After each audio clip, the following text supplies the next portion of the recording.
Bam, we're live. Check, check. Can you guys hear me? I switched my mic last night. Hopefully I can get the phone to work and the and this microphone and the headset all simultaneously. Good morning, Fanny. Good morning, Eric. Good morning, Omar. Audrey, hi. Bam, Audrey's ready. That's all that matters. Sure can. All right, awesome. Thank you, David. This morning we have Greg Glassman coming in a couple minutes, maybe a couple seconds. Steve, what's up, dude? And then at 7:30 we have Joe Westerlin coming in. I haven't talked to Joe in forever. Forever. He'll be hanging out with Greg and I today. Former, probably a flow master over at CrossFit. Maybe he still is a flow master. I don't even know. That's how long it is I've talked to him. Greg was asking me last night, "Are you going to do a pre-interview with him?" I said, "No, I'm on vacation. I don't really do pre-interviews." I do want to share something with you guys. Hey, good morning. You guys know I grew up in the Bay Area. I love all the crazy shit.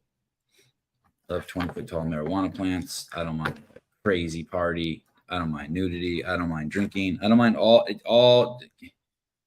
any crazy shit adults want to do. I'm cool with, as long as it doesn't hurt other people. I love the Love Fest that they do in the middle of San Francisco.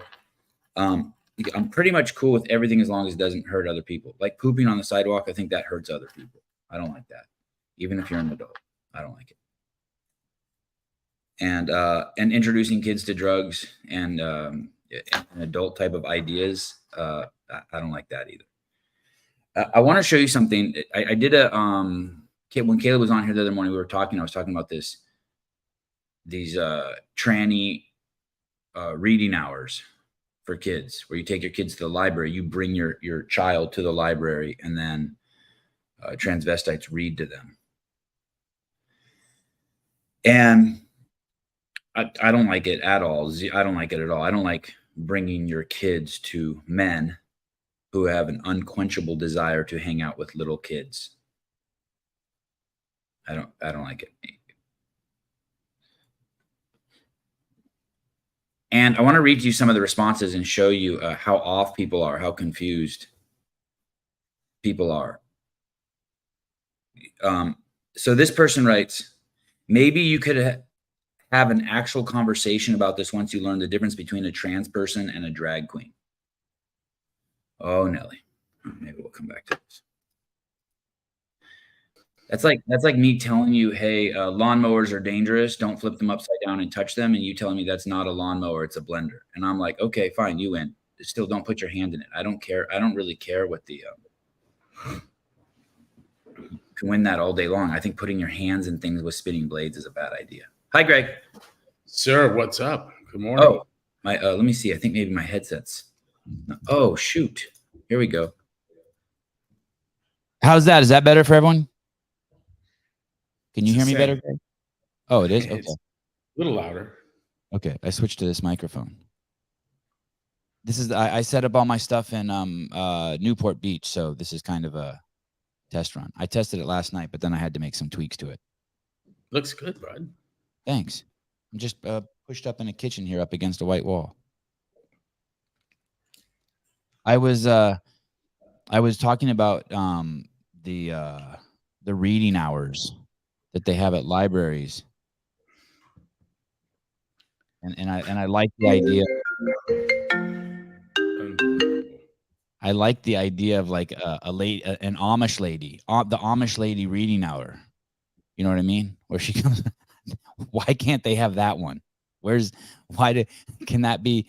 They have the transvestite reading hour, then the Amish lady reading hour, and then like maybe like I don't know. Why does it have to be something crazy? Why can't they just have a simple reading hour? Regular person reading it. Boring old lady reads to your kids hour. You know what I mean? Like retired physician reading hour. I want it. I'm good with it. It's all grooming. Why isn't it? Why aren't there any women doing that? Why aren't there any women dressing up as like weird characters and going? Why is it all dudes? Well, that picture you showed me, that is a woman. Right. All right, Eric Weiss, the hot librarian reading hour. Yeah, totally. Super Fit Mom Reading Hour. They just harvest them from CrossFit gyms across the country. Hey, dude, how about our buddy Travis's son? It's amazing. Yeah, truly a beautiful thing to watch a father's son crazy dream just come true. It's like a 1 in a gazillion, right? Even the route they took. It's what it's unprecedented. Yeah. Have you shared this story with any people? Like, have you been like, dude, you got this buff buddy who's obsessed with his kid playing football, and since he's been with strangers, but I don't know. I think you have to know the guy because it's so far out. It's like it's almost impossible to share. This kid was telling me that his 4-year-old son was going to be in the NFL. And I'm like, fantastic. That's fucking great. Right. And here we are, the fuckers in the NFL. I mean, I never thought, no way, but I was like, but here's my thing. It's the trainer in me. I took a sports psychology class once, and the woman up in front of everyone said that one of the critical features of a goal is to be achievable, attainable. And I was like, oh, well, excuse me, bullshit. That's just patently not true. Greg, I want to tell you something. Your teacher hated you. All my teachers hated me, except for the great ones. I said there's 4 million girls with posters of Mary Lou Retton above the bed right now, dreaming of being her, and it's a pipe dream. They have no fucking chance, but maybe 3 or 4 of them. That doesn't matter. You can't. There's no point in differentiating between those that will get there and those that are inspired by it and learn. And I'll just take my case in point. I was a good gymnast, far from great, but a good one. I knew a lot of great ones. I took more from the sport than the great ones. I got more out of fucking gymnastics than, I don't even want to say the name, but legends, got medals around their necks and shit, right? On the Wheaties box. I got more out of the sport than they did. What you're saying is you took your lessons and the difficulties and trials of gymnastics and parlayed them into you took them with you throughout your entire career, which led you to being in a coffee shop, right, in the CrossFit Journal. Patterns for success in any endeavor across all patterns and paradigms, maybe. And so that's what caused me in 95 to write that piece that was, I think, front page Santa Cruz Sentinel about patterns of success are most easily taught and absorbed in the physical province. And that's what I got at gymnastics. And by the way, there's a book called Rings. Is about gymnastics and about ring men and ring people. And it's fascinating. But new book or old book? It's I've had it 15, 20 years. So I don't remember when it was written, but it's timeless in substance. But there's a considerable effort dedicated to the personality of a gymnast and to a ringman to some extent. And it all resonated with me. Do you know the author? Is it called Gymnastic Rings Workout Handbook? I doubt it's that, right? It's a blue book. It sits right behind me at one of the fucking places I live. All right. It's not an easy hold up, but it is. Hey, listen. A million of you guys are going to ask me about that book. I know it. So as soon as someone finds a link, text it to me or DM it to me so I can put it up there. Every time Greg mentions a book, I get my DMs filled with, hey, I need that book. I'll deliver on that with an ISBN number. Okay, cool. I want to go back to Travis's. I'm going to Scottsdale today, and I think it sits in the bookcase there in my office. You are going there? Yeah. By air or by land? Flying. Oh. And then tomorrow going to Santa Cruz. How long are you going to be in Santa Cruz? Briefly. I'm just rounding up stuff for this European junket awaiting me. Okay. You're freaking me out because I'm not in Santa Cruz. Are you staying the night in Santa Cruz? Yeah, but just the night. Then back to the kids and then getting ready for what's next. So you're gonna make a circle. You're gonna go Scottsdale, California, Idaho. Yeah. Hey, going back to the dreaming thing, it's kind of like, do you think that that's a good litmus test for a dream? Like, I'm just going to make this bullshit up, but like if 51% of the people don't say your dream's impossible or bullshit or look at you sideways, then it's not really a good dream. Like, hey, I'm going to go to space. You know, I was talking with Pilot Mikey the other day in a chat, and I told him that when these dreams come true, you look at people that have achieved, you know, inordinate success in any province, and it looks along the way like they're doing everything the hard way. Not towards that success, but the frustration and the sacrifices. And you look at it, and this is all consistent with Travis saying all you have to do is make your kid do CrossFit and don't give him an iPhone, and he'll be the best kid in the fucking state, you know? And that isn't an accidental part of Tyson's thrusting himself into the NFL and being accepted where no one was looking. It's a wonderful thing. It's a wonderful thing. You know, another thing he went through is the family was frustrated with Travis. In this part I relate to, that he didn't go out and get a job at Starbucks so that he could get insurance for his family and have a regular 9 to 5 and be putting food on his family's table. And he insisted on, you know, taking the odd jobs here and there, trying to make money, winning arm wrestling competitions, throwing arm wrestling competitions so that he could teach his kid every single year football, baseball, basketball. You know what I mean? He wanted to be the coach of his kid. He put that up as a premium, and he got a lot of shit for that. A lot of shit. It was frowned upon, right? That he chose that path to raise his child as opposed to, you know, go out and get the job that has health insurance. It's cool. I like it. It's risky. Yeah. My father, I've shared this with you before, and I think on air, but my father said that his greatest surprise as an old man is that he was best known for being the father of his son. That's the greatest surprise in his life. You know, you watch someone tinkering on something in the corner for 15 years, where you see the fruit of it. And then all of a sudden, there it is. It's like Billy Blank's going door to door trying to sell Tybo for 20 years. And then, you know, within a 5-year period, he makes $500 million off the fucking thing.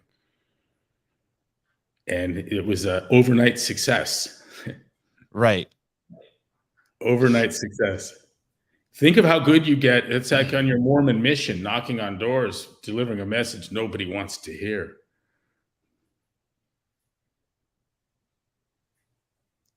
You can develop some people skills if you stay at that, right? Yep. This dude comes up to me yesterday at a gas station in the middle of nowhere. I don't know, 23-year-old kid, cornrows, impeccable posture, really well built, thin but really buff up top. You know what I mean? Look like a 100-meter sprinter type, you know? And he says, "Hey, do you have any money?" And I said, "What for?" And I'm filling out my gas. And I said, "What for?" He said, I'm stuck here and I want to eat and I don't have any way out. And he looks all clean and shit. I'm like, "Oh."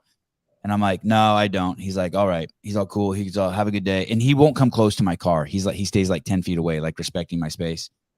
And I'm like, "All right, cool, dude." And he's like, "Cool." And then he said, "Have a nice day" or something. And as he walked away, I'm like, "Hey, you work out?" And he goes, "No." And I go, do you wrestle?" And he goes, "No, I fought a lot on the streets." I'm like, "Oh, you're all buff and stuff," because he looked all jacked. And he's like, "Yeah." He's like, "I don't eat a lot and I stay in good shape." And he's all, "But I did have to fight a lot as a kid." And then we started talking. And I ended up giving him $20, which was so great. I was going to ask 5, 10, or 20. I was so uncharacteristic of me, but I just loved I loved the space he gave me when he asked for the money. Do you know what I mean? Like, didn't come close to my car. As he walked away, he said, "Beautiful family." It was a trip. It was so uncharacteristic of me. So, because, you know, I would rather, reward the street musician, even if I don't like his music. You know what I mean? I had a guy get off a bicycle at a Del Taco with a hoodie on, hood up, and a mask on, hands in his pocket, look around hard, and start walking over to my truck. Oh, geez. And I just couldn't put a good vibe on it. It wasn't, nothing felt right. So at about 10, 15 feet back as he's coming, and he keeps looking around, right? Yeah. I told him, dude, you need to stop right there. You said that to him. And he did. He seriously needed to stop. Yeah. And he looked at me, he looked around again, and he walked back to his perch. I don't know what it was, but the look around, right, is everything. When I drove away from the gas station too, I was at a stoplight, and he's on the sidewalk, and I look over at him, and he sees me, and he waves. Yeah, just like it was crazy. I don't. Same guy, hood off, hands out, from 15 feet away. I'd dying for a fucking taco, man. Right. I handed him $20, you know. Right. Hey, it didn't sound like that. It sounded like you made the right decision. Yeah. Overnight, you know, a lot of people probably said to Tyson, "Hey, your dad's was the world's greatest arm wrestler. Is the world's greatest arm wrestler. Oh, I saw your dad on TV. Oh, your dad was in that movie. Oh, your dad." And overnight now, it is going to become like that for Travis. His giant star is now going to become probably a tiny star, and he's going to be, oh, you're Tyson Bagent's dad, right? Just kind of like what your dad was saying overnight. Yeah, he's super proud, and he ought to be. He's crazy proud. Hey, another thing that's interesting about that path is it could have just been over. It could have been an entire lifetime of work, 20 years of just nonstop work by Tyson Bagent. Wins the, the Harlan Trophy, the Division II biggest award, gets the title for most touchdown passes in NCAA history across all divisions, and then it could have been over. Over. All you parents out there, just consider sending your kid off to a small unknown school, and his first year out of college, he gets a job at $1.4 million a year. Right. You know, how's that for? Does he have student loan debt? Not any. No, that's why he chose that college, because it was right down the street from his house. Yeah.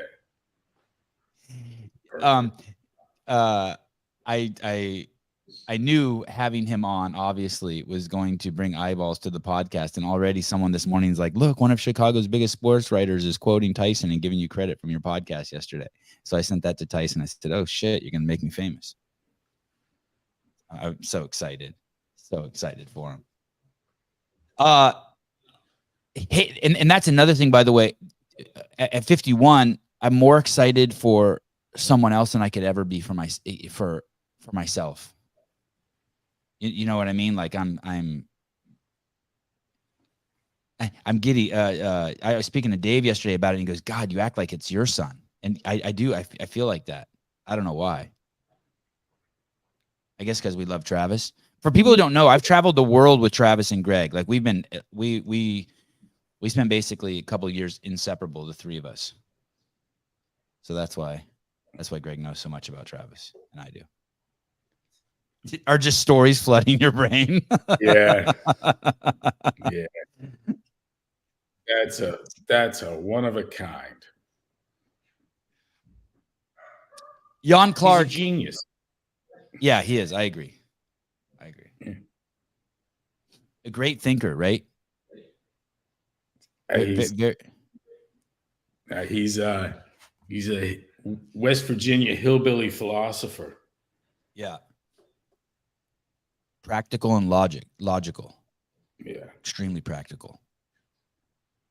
And with all the bravado and machismo, and there's really not a lot of ego there. Right. No, he's a beautiful person. He's a dear friend. I enjoy the hell out of him. I was talking to John Kramer yesterday. I'm willing to fire up the plane and go to a Bears game. Oh shit! Yeah. Hey, and this is from a guy. Let me tell you the significance of it. Dave and I were invited by the Raiders owners to travel with him to the Super Bowl, and I was like, "Oh fuck, I got something going." we did a no show. I'd been to the Super Bowl the year before and hated it with you. Greg had. Remember, I almost slid into the storm. Dude, we go out to Dallas for the Super Bowl.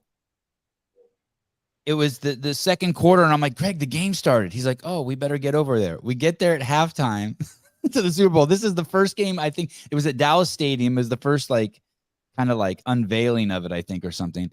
And then we made it through the halftime show, and the what? whole thing was in disarray. They had to remove a whole bunch of seats To make smaller seats to get more people in there, right? Yeah, and we sat near Snoop Dogg, remember? Yeah. And then we're there. We see the halftime. We get there late we get there for the halftime show. Then we're about 3 minutes into the third quarter, and Greg looks at me and goes, ready to go get sushi? I'm like, totally. We left. That was crazy. You know what was weird? There were 100,000 people there, and I think 95,000 were watching the TV monitors. I was, no matter how hard I tried to tell myself to watch the field, I couldn't. Everyone was. There were people in the 10th row looking up at the screen. And it was cold. Yeah, it was cold. And rainy, right? It was rainy or sleety or something. Yeah, we had to park a jillion miles away and walk. And Jan Clark from the UK, thank you. I'm here to remind you about Jake's question about statins for his dad. How can Jake convince him otherwise? He's 65 and healthy.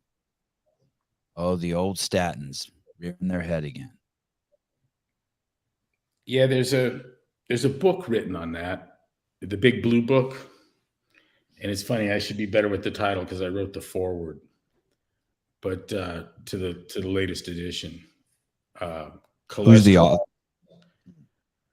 It's an anthology, if you will, and Paul Roche put it together, and it's that Big Blue Book, and it has the delicious title of cholesterol. I don't know, cholesterol's not the problem, and statins not the cure, or something to that effect. Oh, fat and cholesterol don't cause heart attacks. Statins are not the solution. Wow, that's a mouthful. Who's the author? Paul Roche. Yeah, that's the book.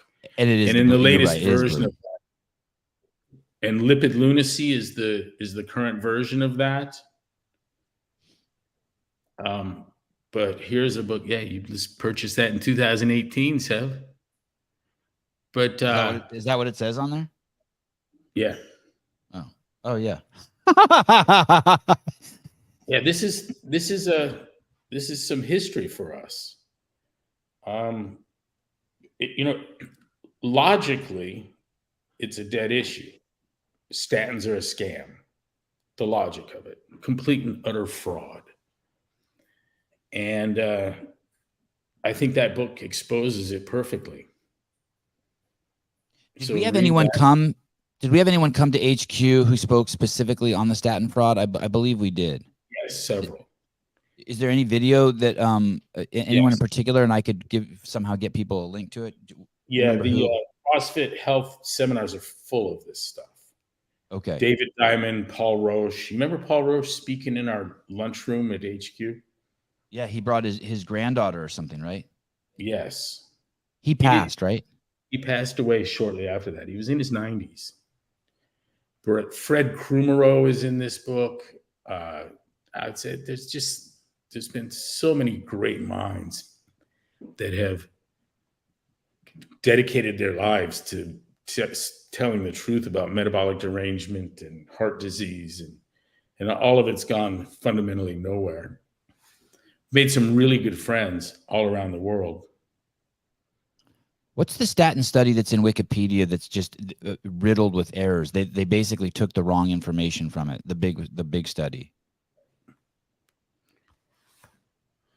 Do you know what I'm talking about? Yeah, it's not a stat thing. I'm not sure what you're referring to, and I don't want to run down the wrong road. Wasn't there? But look at the material that CrossFit published in 2019 on Harvard nurses and Framingham. Oh, Framingham, the Framingham study. Yes. Yeah, we're going there. There's you need go no further than Ufi Ravenskov on that, the cholesterol myths. Okay. And you can buy that book from Amazon, or you can just get it online. Dig around. The Cholesterol Myths website contains the 12 myths, and each of those, it's an odd site because it's way more active than you'd realize. But you start mousing over things and they're hot, and click on it, and you can get to the entirety of the book and all of his notes and references. And it's a masterwork. The response from the enemy to Ufi Ravenskov and cholesterol myths was to completely and totally ignore it. There's no criticisms, there's no challenge, but he had it figured out. Another Ravenskov. Ufi Ravenskov, another one of our PhD MD friends. The guy's smart enough to know things that others don't see, and then brave enough amongst those that are smart enough to say something. There's a lot of people that understand the underlying realities and know better than to say anything about it. The cholesterol myths exposing the fallacy that saturated fat and cholesterol cause heart disease. I asked a friend in a text who's a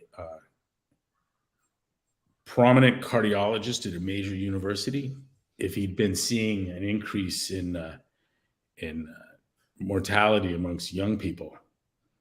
And you know what the response I got was? What? Nothing. Oh. Just empty text. And I'm like, gotcha. A fuck yeah could cost you your job. Right. And if there was no, you'd say no. But what makes you silent? I just saw the nation's best high school basketball player died of cardiac arrest, 17-year-old kid. I think he was top 5. Okay, fine, top 5. Make top 100. I don't. Either way, it's just crazy. It's tragic. Jason Watkins, please go to Vindicate to buy your Travis Mayer shirt. Yeah, no problem. You filthy animal. Sevan and Greg, I apologize for my interruption and pandering. Buddy, for $5, you can interrupt and pander all you want. Good to see you here. Who's Travis Mayer? That's the guy. He owns an affiliate in Georgia, and he's a games athlete, and he's a father of 4, and a good dude. Been on the podcast a shitload of times. Just a good dude. Do I know him? I'm sure if you see him, you would recognize him. He's not a even though he's been to the games probably 6, 7, 8 times. He's not like a outgoing, like, you know what I mean? He's not a very handsome. But what'd you say? Picture of him? Yeah, throw up a picture. Yeah, let me show you. Great dude. Let's see. Travis Mayer. Let's see, go to see if I can find his Instagram here. Oh, here we go. Humble dude. Let me see if I can find a bigger picture of him. Oh, no, here. I see a good picture of him. Here we go. Sorry, and this is going to be small. There he is. Yeah, I recognize him. Yeah. Had an injury this year. Didn't make it to the games.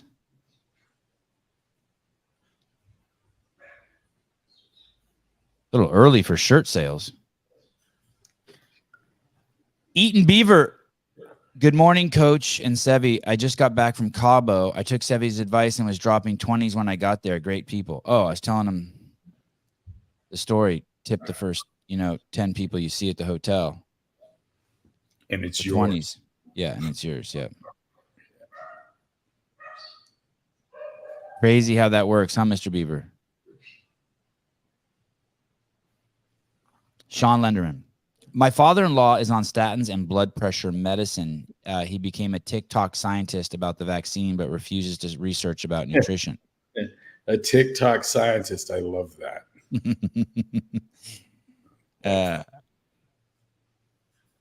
Yeah. Hey, honestly, it doesn't take 15 minutes of research into the statins.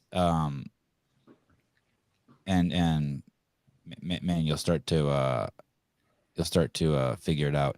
Sean My Lenderman again. Go ahead. friend Sami had won the Ironman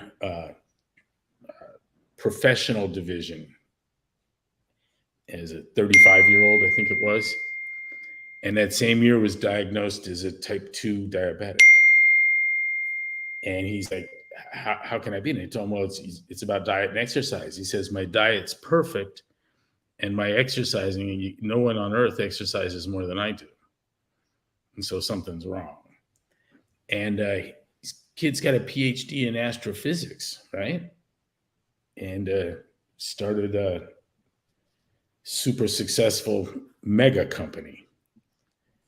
2 of them, actually. But it took him 30 days with his PhD in physics to make sense of eating perfectly and exercising perfectly and having diabetes, to come to the conclusion, 30 days, to come to the conclusion that he was suffering from carbohydrate toxicity and that his perfect diet was deadly. Tim Noakes did something very similar, another PhD, and in his case, MD. But no, it's there. It's there to be found out. The truth is there to be told. And the amount of disease that's caused by refined carbohydrate, fructose, let's go right there, is just it's almost inconceivable that we'd have in a single source so much disease. The latest thing to look like it's related to mitochondrial dysfunction and dysregulation is schizophrenia. Did you see that? I think I sent it to you. No, but pull it up. Schizophrenia and mitochondria news. And so you show a guy like Bob Kaplan that, and he goes, yeah, duh. He says, find a disease that isn't worsened, if not caused, by mitochondrial dysregulation. Find one. The first thing that pops up is our data gives strong support to the hypothesis that mitochondrial dysregulation is a contributor to the development of schizophrenia, said Jennifer Mule, Associate Professor of Psychiatry, Neuroscience, and Cell Biology at Rutgers Robert Wood Johnson Medical School and co-senior author of the study. I want to go back to those 2 people that Greg brought. Do I look surprised? No. Yeah. But I feel like I've heard you say this stuff as long as I've known you, this kind of. Well, Dr. Michael Norton, who is a psychiatrist at UCLA, wrote a book in 95 or 6, and it was Beyond Prozac. 2 great books came out at the same. One was Listening to Prozac, brilliant book, amazing book, and the other was Beyond Prozac. But Beyond Prozac, on early in the book, page 7 and 8 or something, is a 2-page list of psychological disorders. Most of them you have to look up. Like, wow, people really rip their hair out of their head and eat it, you know? And he says that the most effective treatment to date has been the zone diet, as developed by Dr. Barry Sears, and he posits a prostaglandin theory for a mental disorder. That's not a different theory than this one. It's not different. It's the blind guys touching the elephant, right? They're just at different places. Mm. One's got the trunk, the other one the tail, and they're all describing the elephant. They all have an elephant. They clearly have an elephant. And when you see the whole picture, yes, mitochondrial dysregulation, yes, glycation, the covalent bonding of protein to sugars. Yes, all of that. Yes, decreased cell membrane motility and the vasovasorum in your brain and advanced glycated end products. Yes, it's all there. It's the elephant. I've made this observation on the show before. I have 3 boys, incredibly wild, always wrestling, always going nuts, blah, blah, blah. But they don't do any of that chatter, just like meaningless, senseless chatter, unless they have a bite of cheesecake, unless they get some sugar. The second then all of a sudden that senseless chatter starts. They start just like they'll just be in the other room. The second, like after at a birthday party, we come home And not only are they fidgeting, but their mouths are going. They're just like doing senseless chatter. It's crazy. Yeah, like one of my kids will gargle milk and then spray it all over the inside of the car. Physics. It's crazy. Joe Westerlin's trying to get on now. He'll be on shortly. Jones call shot COVID 2.0. Colonel McGregor on Tucker, epic Ukraine truth. Arson is how climate change. Wagner chief in Africa, excess deaths. Oh boy, Tank, there's a lot there. Are they trying to? I haven't heard anything about a COVID too. Are they trying to start up the masks again? Okay, I'll listen to that interview on Tucker. Those two people that Greg mentioned, by the way, and thank you, Tank. Those two people that Greg mentioned. What's interesting is one of them set the world record for some. I don't know if we're supposed to get into details of who that is, but an incredible feat of strength that took like a month. And he was also extremely wealthy, and he had type 2 diabetes from eating too many carbohydrates while he set that world record, which is kind of crazy. And then he went to market with a cure for type 2 diabetes, which is the same, And the other guy, Tim Noakes, that Greg mentioned, is by many considered the premier exercise scientist on planet Earth today. And like Greg said, he's a PhD and MD. And yes, pardon me, he is that.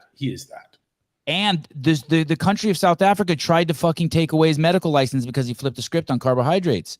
Like they went to war. They tried to end his life.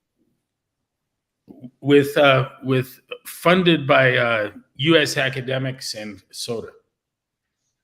We had to point out that Coca-Cola was part of funding the effort to take his license away through their Sevi. What's that damn thing again? Reps? No. The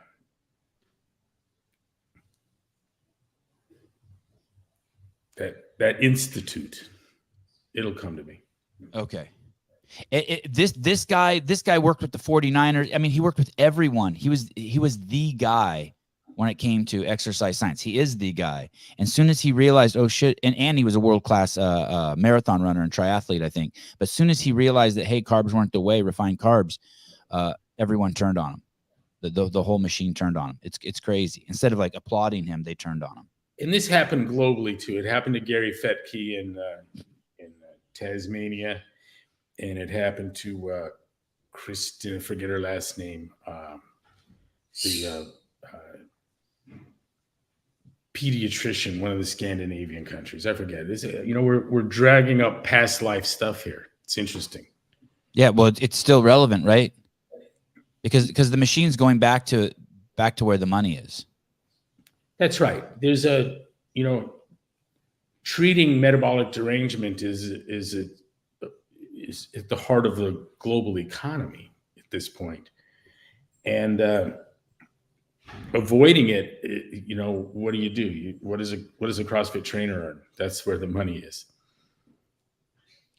Speaking of CrossFit trainers, Joe Westerlin, what's up, dude? Joey.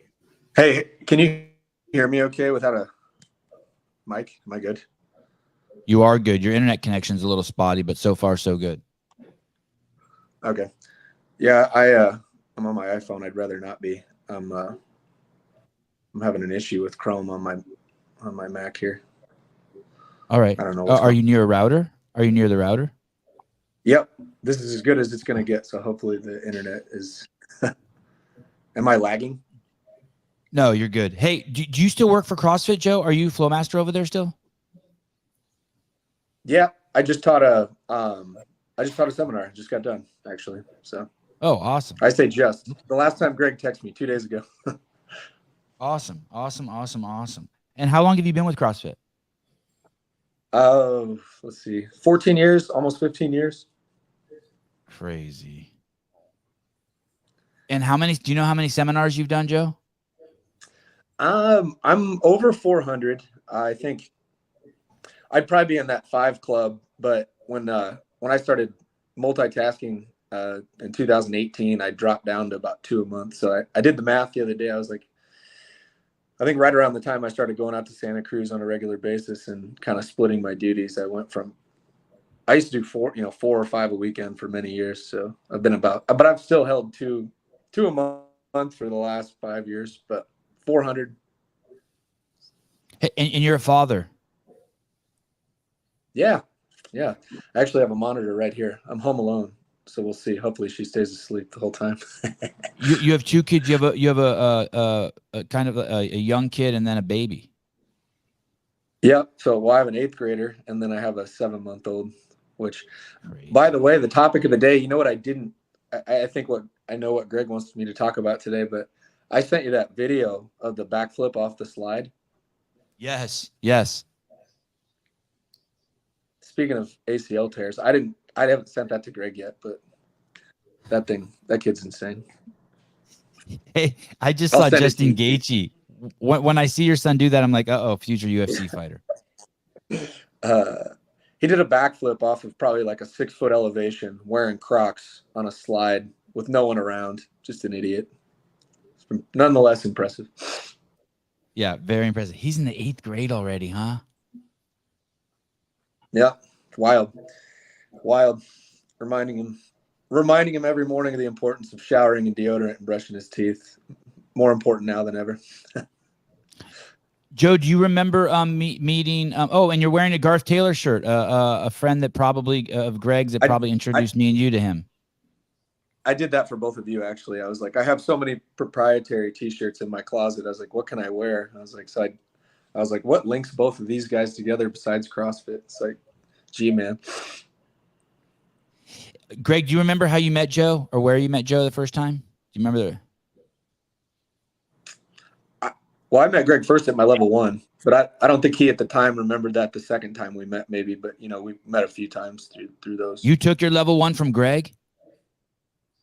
Yeah, the only lectures at my level 1 were Greg gave them all and Nicole gave nutrition, and Dave ran kind of the breakouts and stuff. So. And was that in Santa Cruz? Yep, absolutely. God, that's crazy. I got to have you back on and ask you some Let me questions just about tell that. everyone, there is no better trainer on earth than Joe Westerlin.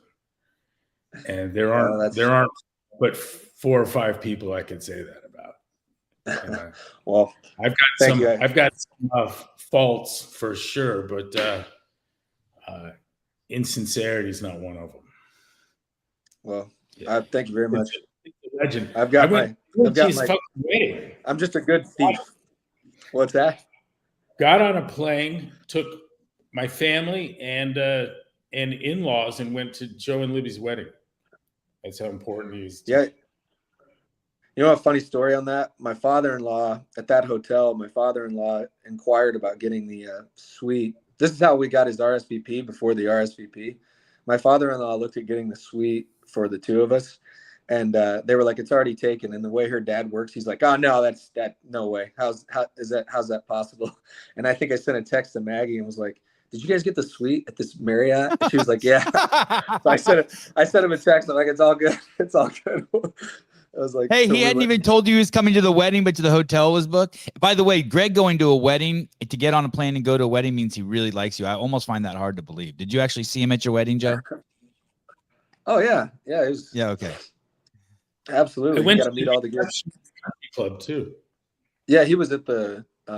That's where he met my dad for the first time. Was at the prenuptial dinner or whatever the night before. Yeah, that was cool. The prenuptial dinner. That's where you signed all the documents, so she can't take all your shit, or you can't take all her shit. I don't think no.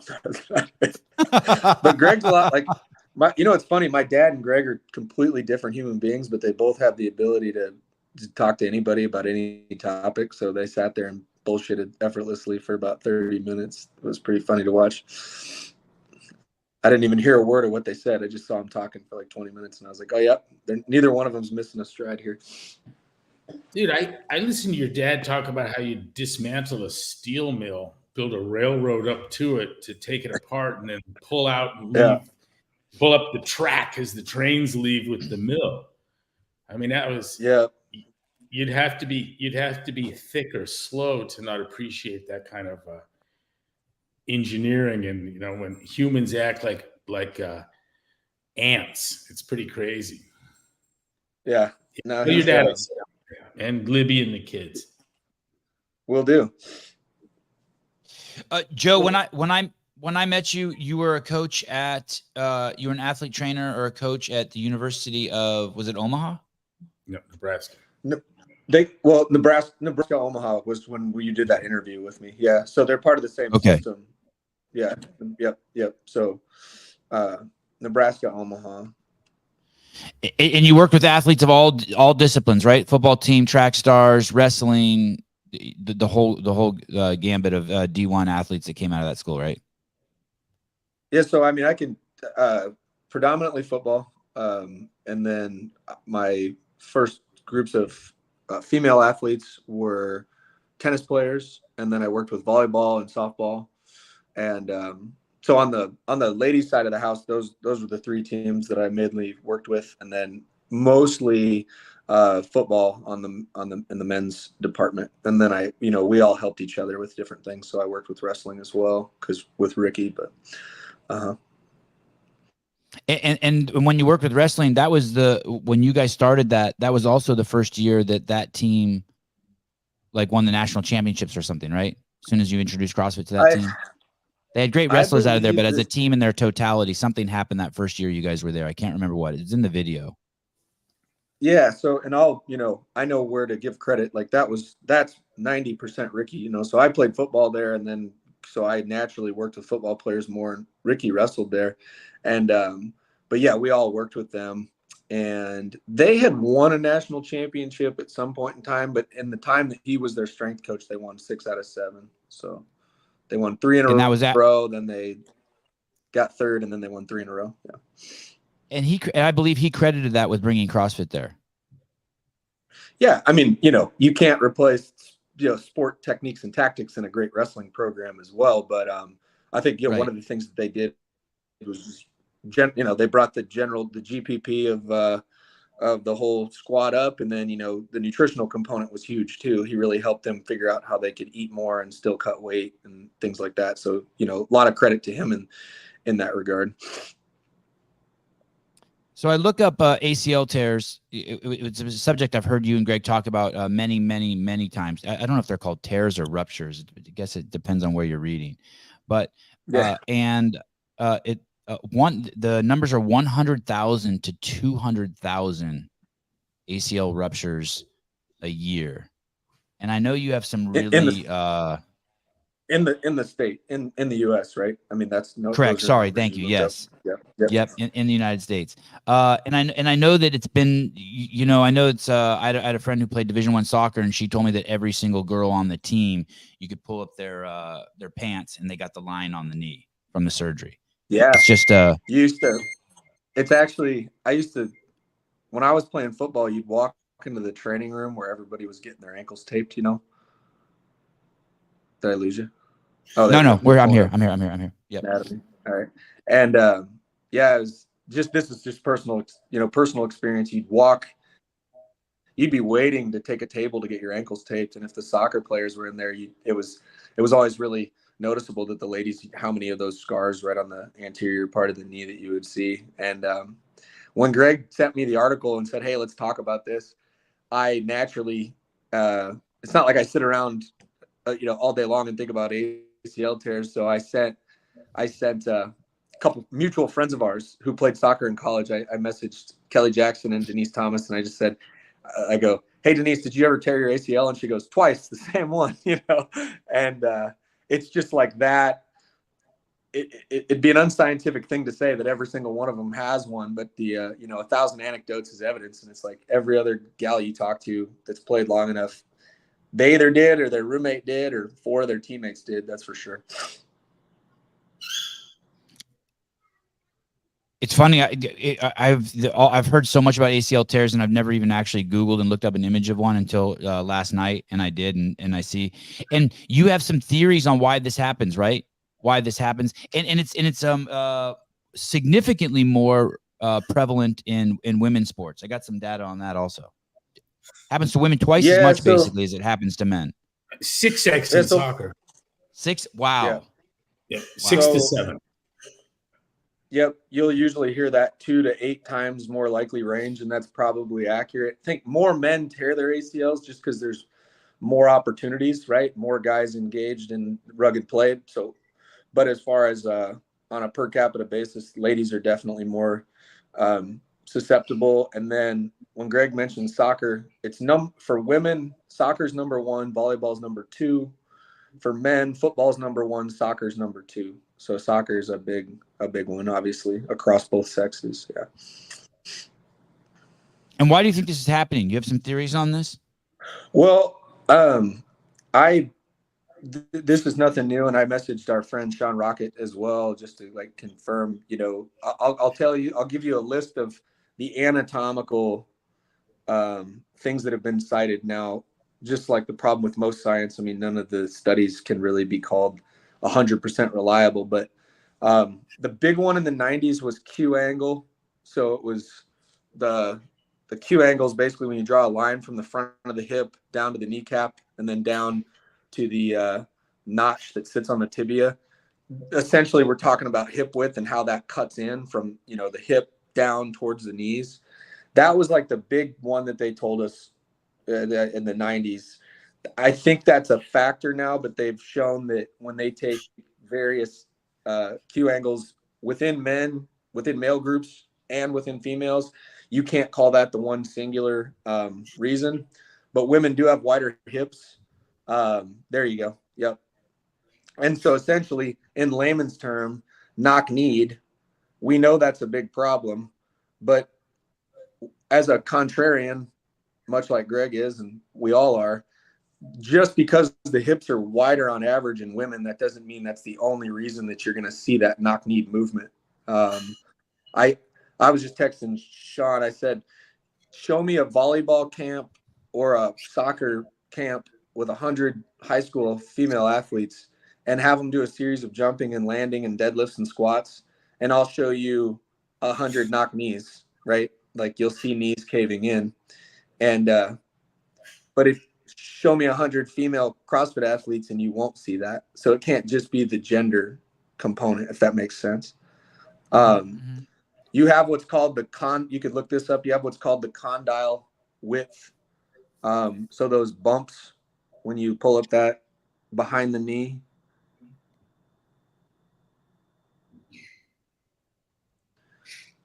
There are differences between men and women.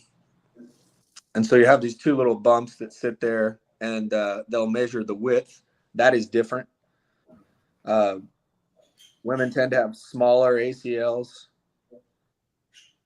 And then the last one, you will see more anterior tilt in females than men. So like if you look at a woman from the side, looks like she's sticking her butt out, and anterior tilt.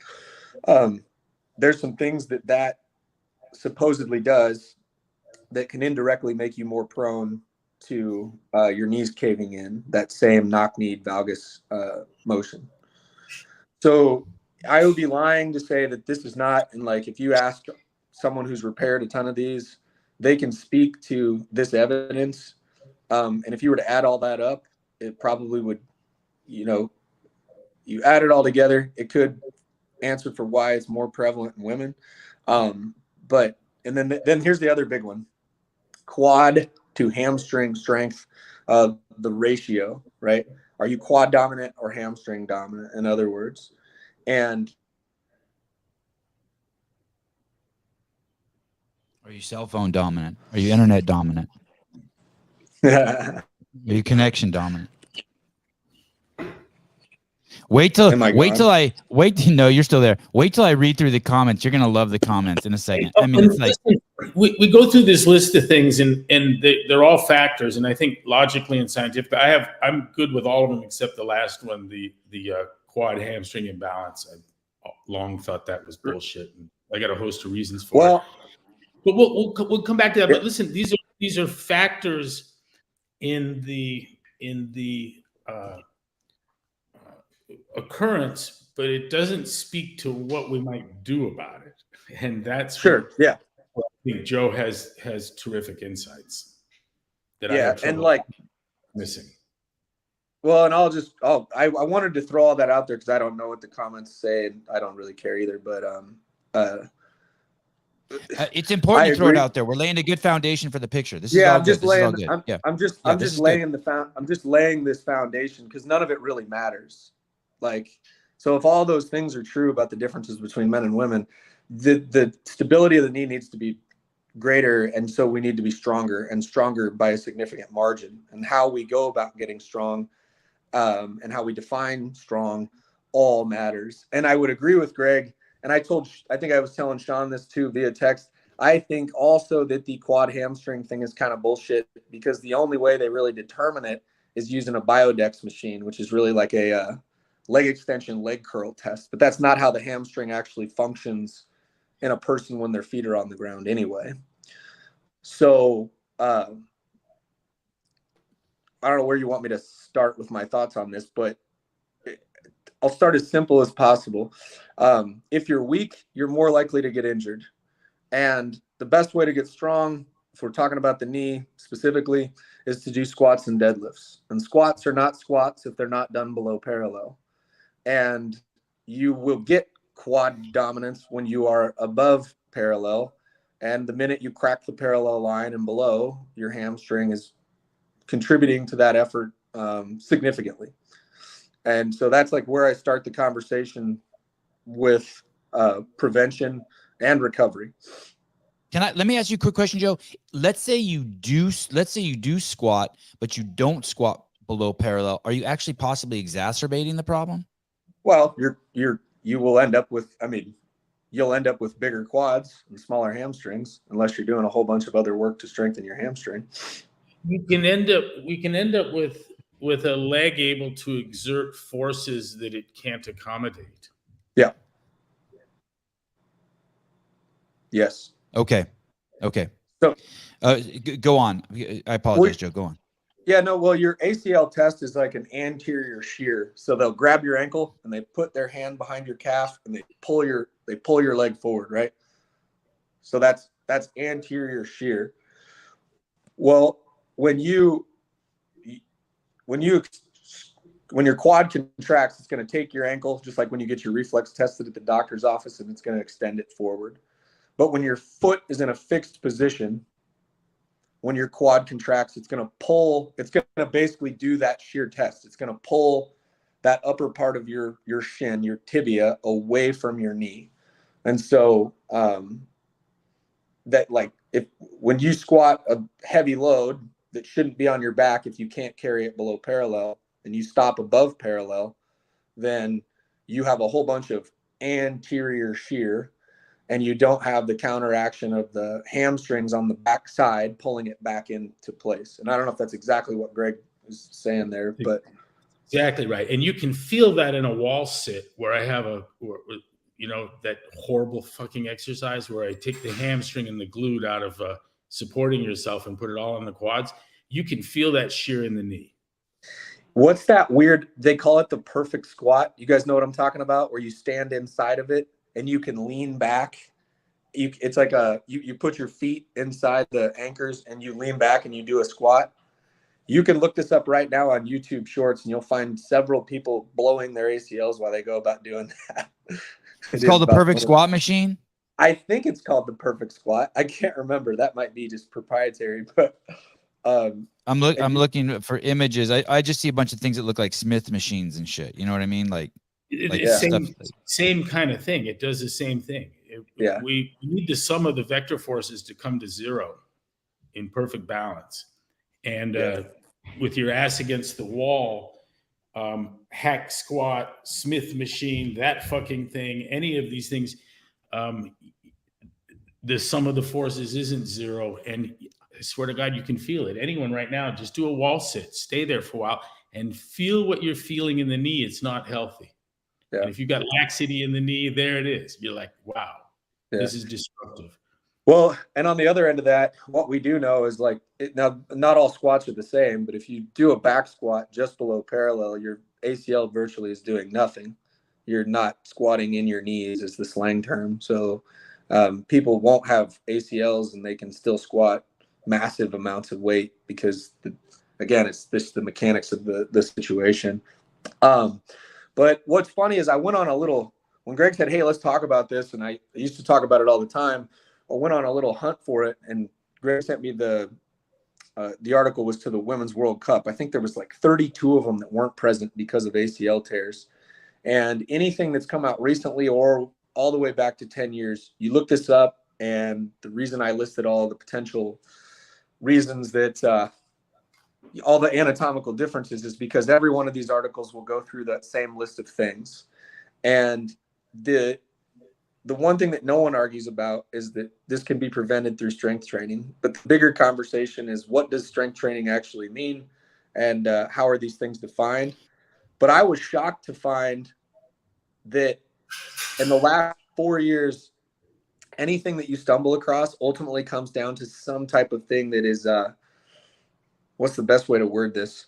That women are at a disadvantage culturally, that they don't have the access to the strength training. That's like everyone. It does, whether it's from ESPN, CBS. Like at the very end, it'll be like some.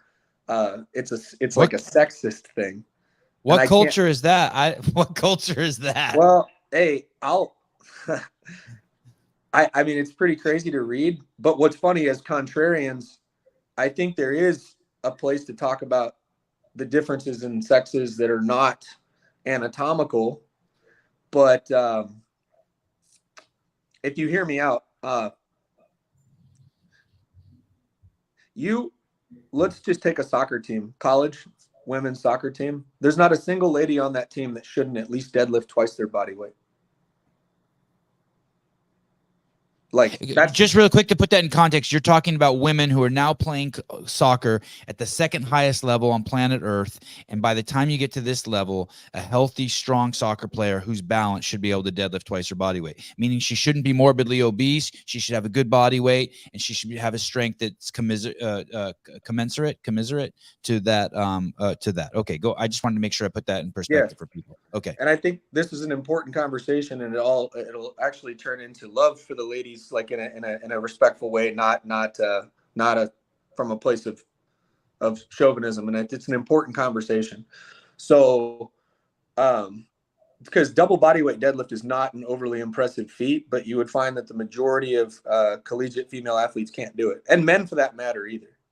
But yet, I just watched a 62-year-old female the other day at the local affiliate deadlift well over double body weight, and she did not come from an athletic background. Wow. If you deadlift and then a week later you deadlift a little bit more, that process will continue for probably 100 exposures, right? So you quickly get to these numbers.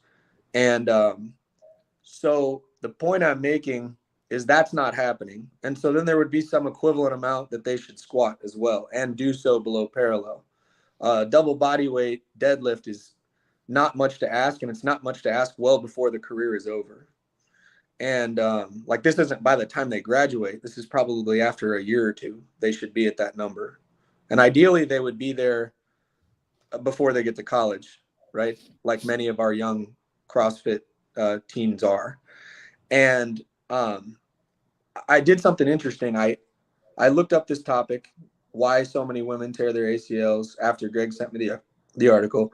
There's the top 5 searches, and I looked at what studies were cited. So something took me to why we know the answer is strength and conditioning, but why are women at a disadvantage in this regard? Took me to a study done at Michigan State, and I'll conclude this story pretty quickly. They still cited another study, right? It's like people citing our DeVore injury study. You're like, this thing gets like I'm like, oh, this isn't the study. This isn't the study. This isn't the study. And so I traced it back to an article and a study conducted by ESPNW. I think that's ESPN Women. And they did it. And it was fascinating. They did interviews of 102 Division I female college athletes. And you can look this up. And some of the interviews were through SurveyMonkey, and the other ones were in person. And they asked them 13 questions. And these were athletes from different sports. And I have these numbers. I wrote all these numbers down, and you can look it up. And so I might be off by a few percentage points. But these are Division I female college athletes. And 68, the question, do you feel the need to be pretty? 68% said yes. Do you fear being too bulky? It was like half of them said yes. Have you ever been told you're fat by a coach? 25% of them said yes. Do any of your teammates have an eating disorder? 35% of them said yes. Seems low. Seems low. Do you fear getting bulky? It was at least a third that said yes. And so if someone were to come to me, not a CrossFitter, but someone were to come to me and say, hey, my son's 185 pounds. He wants to play Division I football within 18 months he's a linebacker. What does he need to do? I said, well, he's got to be, 225 pounds, and he needs to deadlift, start the conversation at double body weight. And, well, what would you say? Well, you need to get stronger. You need to get bigger. And the only way you can support that is through consuming a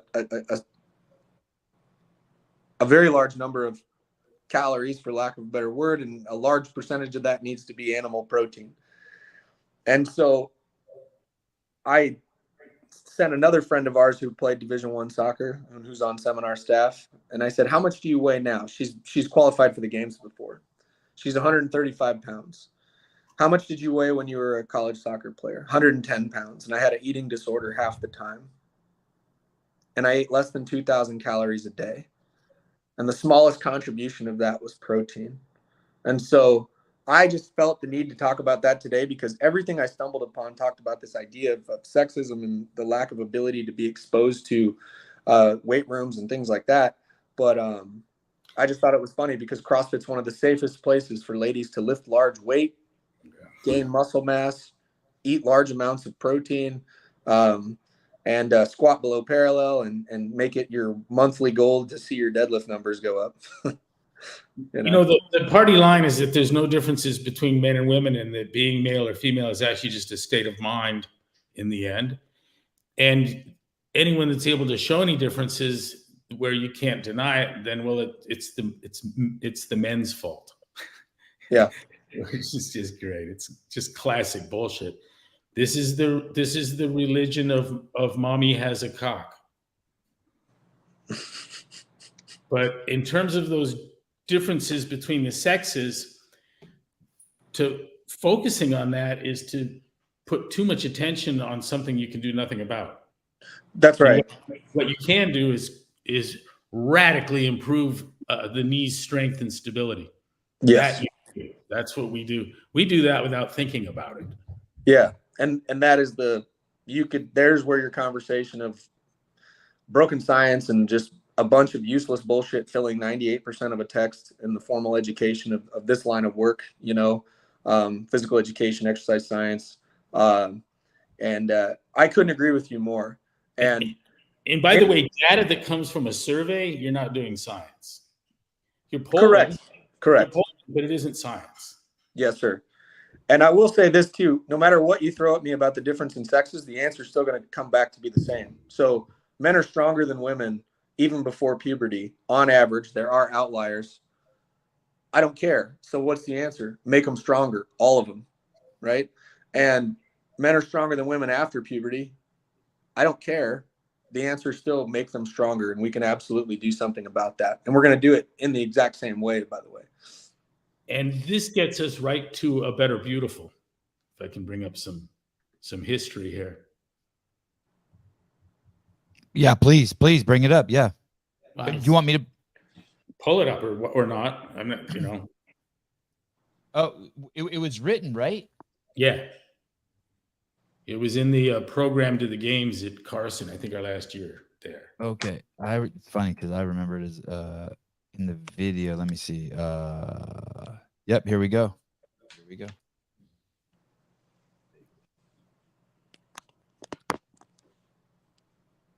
Hey, Joe, while I bring this up, is there a specific program? Can you point to something and be like, hey, in this journal article right here, there's a program that is a back squat and deadlift program that I think like it will get you on your way to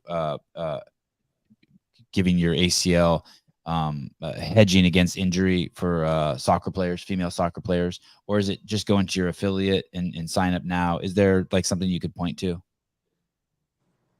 Well, I would say that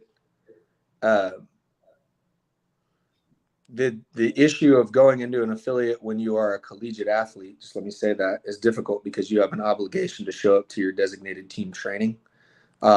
If you are a young, if you are the parent of young kids, if CrossFit programming is done correctly and you can get them there on a frequent enough basis to where they're exposed to squatting weekly, deadlifting weekly, then that is a tremendous place to start. For high school weight training coaches out there, everything you know about percentages should be thrown out the window, and complex programs. And if you squat with proper technique to a full range of motion, and then the next time you do it, you add 5 pounds to it, that process could probably be followed throughout the duration of a high school career. And that sounds really, really simple, but that's all there is to it. And when you say deadlifting, all the different deadlifting, the sumo deadlift, the trap bar deadlift, that's the one you stand in the center, right? The regular deadlift and the squat, same thing, front squat, back squat, overhead squat, you do them all. I would throw that trap bar away and melt it down and use it for something else. Yeah. Melt it. Go ahead. Send it to my dad, who's in railroad salvage, to melt it down to steel and sell it back. Give it to the fire department along with your Smith machine. Yeah, that's right. That's about as. Hey, I thought the trap bar is supposed to protect your back because it keeps it more over your midline. It keeps you. No, stupid. Think about imagine thinking that holding on to an awkward, non-ergonomically perfect tool, which a barbell is an ergonomically perfect tool, and holding on to, 400-pound weirdly shaped trap bar at the very top, and how unstable that is. I've never understood that one. Are things you're trying to pick up, are they in front of you or are they around you where you're the center of the mass? Right. Yeah. It's ill-conceived. Yeah. I mean, the deadlift's a beautiful thing. It's a Class C lever. If you were to have, learn about mechanics, and the deadlift's just one of the safest. It's the safest way to pick something up because it's really the only way to pick something up. That's right. Right. It's built into our DNA. We don't have, this isn't like juggling or hacky sack or the Bosu ball. Yeah. It's not a contrivance. It's built into your DNA. If you were to show an intelligent life force that, say, was physiologically slime but intelligent, if you were to show them a skeleton of a human being, they would, through computers, be able to come up with the deadlift, the squat, clean, the jerk, the press, all those things. You'd say this thing does that. Yes. Yeah. It's designed to do that. It's like picking up a watch and taking it apart and see how it works. You could tell what this thing does by its structure. Yeah. And we are deadlifting, squatting, cleaning, jerking, pull-upping, climbing, throwing, running human beings, creatures. I mean, I would say the trap bar deadlift, if anything, is more dangerous because it gives you the false sense of security if you believe in its utility. I mean, there's a symphony of movement in the hamstring, the quads, and the glutes that is largely not at all understood.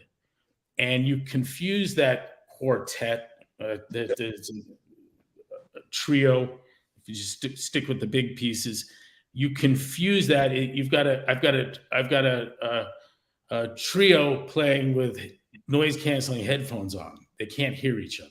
And the trap bar deadlift does that. Wall sits do that. That stupid lunge where you step forward and then push back does that.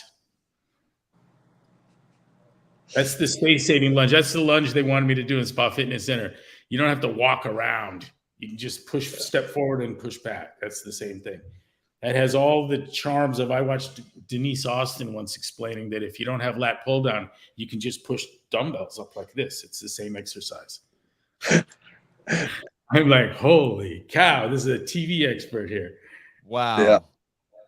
Yeah. Denise Austin was who? Who's that? That was a TV famous exercise girl. Yeah, she's got to come back. I saw that she's relevant again somehow. Wow.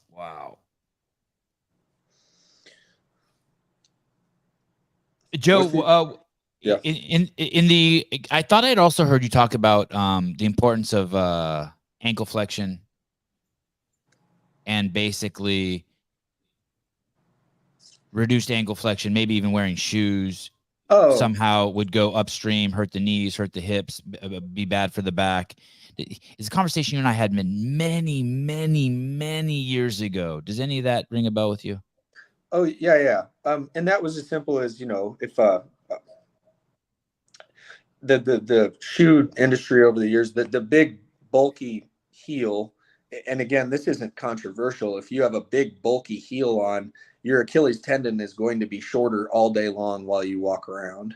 Now, if I'm going to run a really long distance, I don't mind a big cushy heel if that was what I was going to do for exercise. So I don't want to get into like the whole 5-finger shoes versus what should I wear for running or anything like that. But if you put a young child who already is probably really sedentary, if we're looking at modern kids, the average modern kid, and now, you put them and they're in a big bulky shoe, then if you were to look at your own foot and you're just a little bit like this, well, then you're going to shorten that Achilles tendon. And so the direct result of that on exactly a particular injury, no, I wouldn't speak to that. There's too much going on there. But you have this neutral position where your Achilles is right here, and now all day long you're making it shorter. That's a problem. So especially if you're not squatting. Now, if you're wearing those bulky shoes and you're dropping down into below parallel squats, well, you are stretching your ankle and your Achilles, so it wouldn't matter. But it's the combination of just sedentary people and then just living inside of those shoes. Yeah. I'm gonna read some of these comments here. Great. Greg, did you want to read the Better Beautiful before I go to some of the comments? I don't see a need for that, but Okay. I'm indifferent. Okay.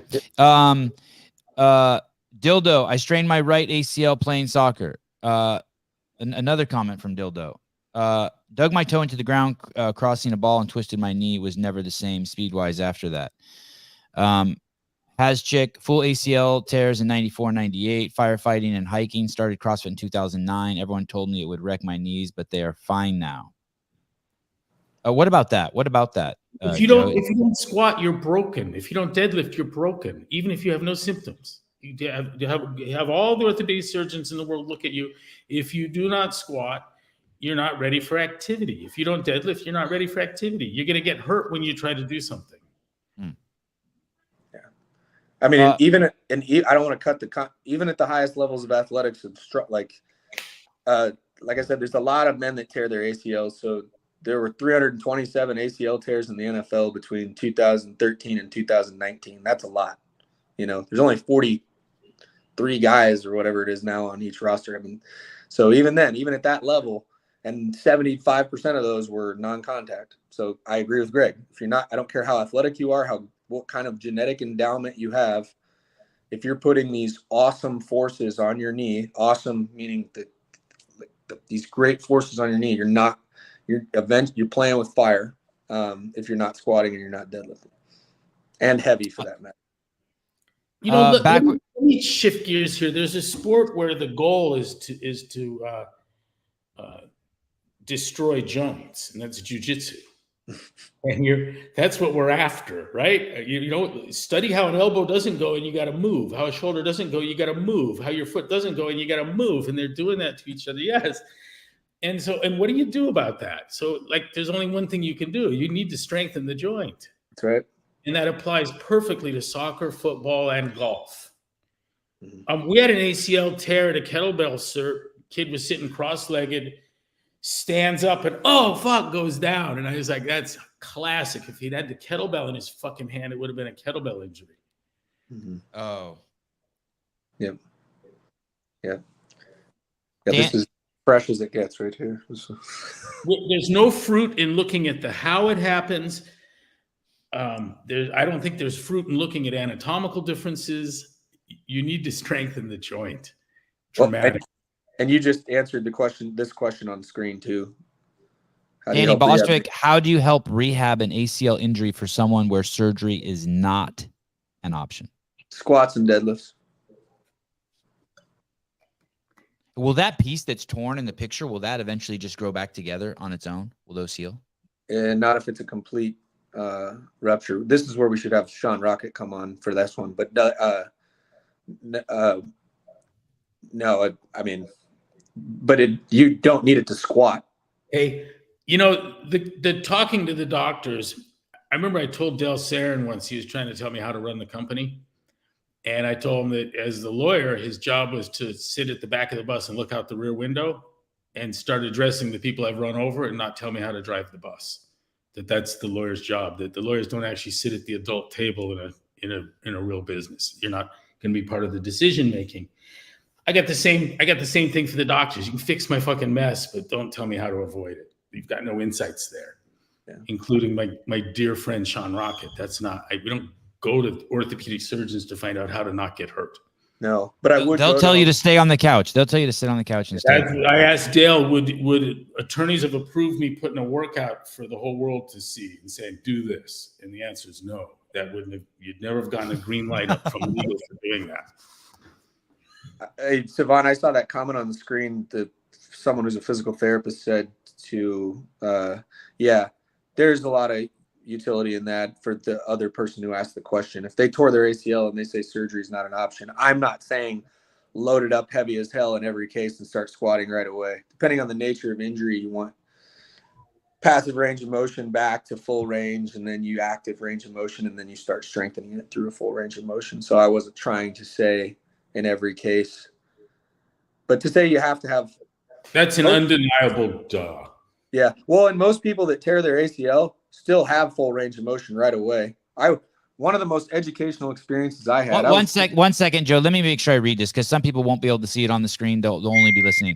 Joe's referring to a comment. It says, backward arrow modern fitness. I'm a physical therapist. You want full range of motion first, then build strength, then add cutting and running. Joe, all you. Yeah, no, I mean, I think depending on the injury, that's going to be like the logical progression that you're going to follow in most cases. All I was saying is one of the more educational experiences I had as a young novice strength coach was we had a lineman tear his ACL and he was waiting surgery, and I came in the weight room and he was working with my boss at the time, and he had 4 plates on each side and he was just burying it as a squat, getting ready for the surgery with no pain and doing real heavy step ups and things like that. So some injuries don't result in a big loss of range of motion. Just depends on what it is, but after surgery, you're not going to have full range of motion. So yeah, you want to work back to full range before you load it too heavy, of course. I don't know what world, by the way, thank you for this Squid Pro quote. This isn't an attack on you, but I don't know what world this is. She says, you will see videos on YouTube that women shouldn't squat and women shouldn't lift heavy weights. I think you can find anything on YouTube. I don't live in any world where it's even remotely frowned upon.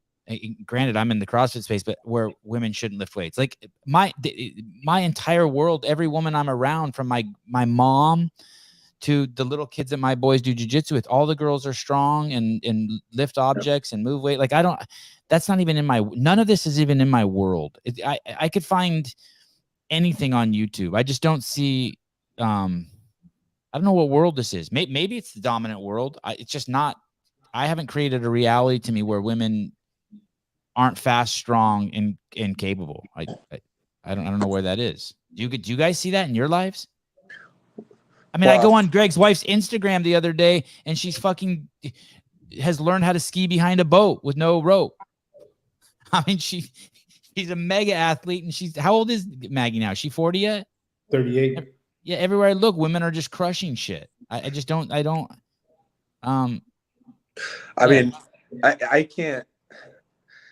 What CrossFit did for women in regards to normalizing lifting weights, period, let alone effective weightlifting, and it's okay to eat meat, like the vast majority of, and God bless you, I'm not insulting anyone if it's your, if you're a vegan, I got all the love in the world for you, but way more females are vegans than men. So what the normalizing of meat consumption, eating large amounts of food and being proud of it, lifting weight.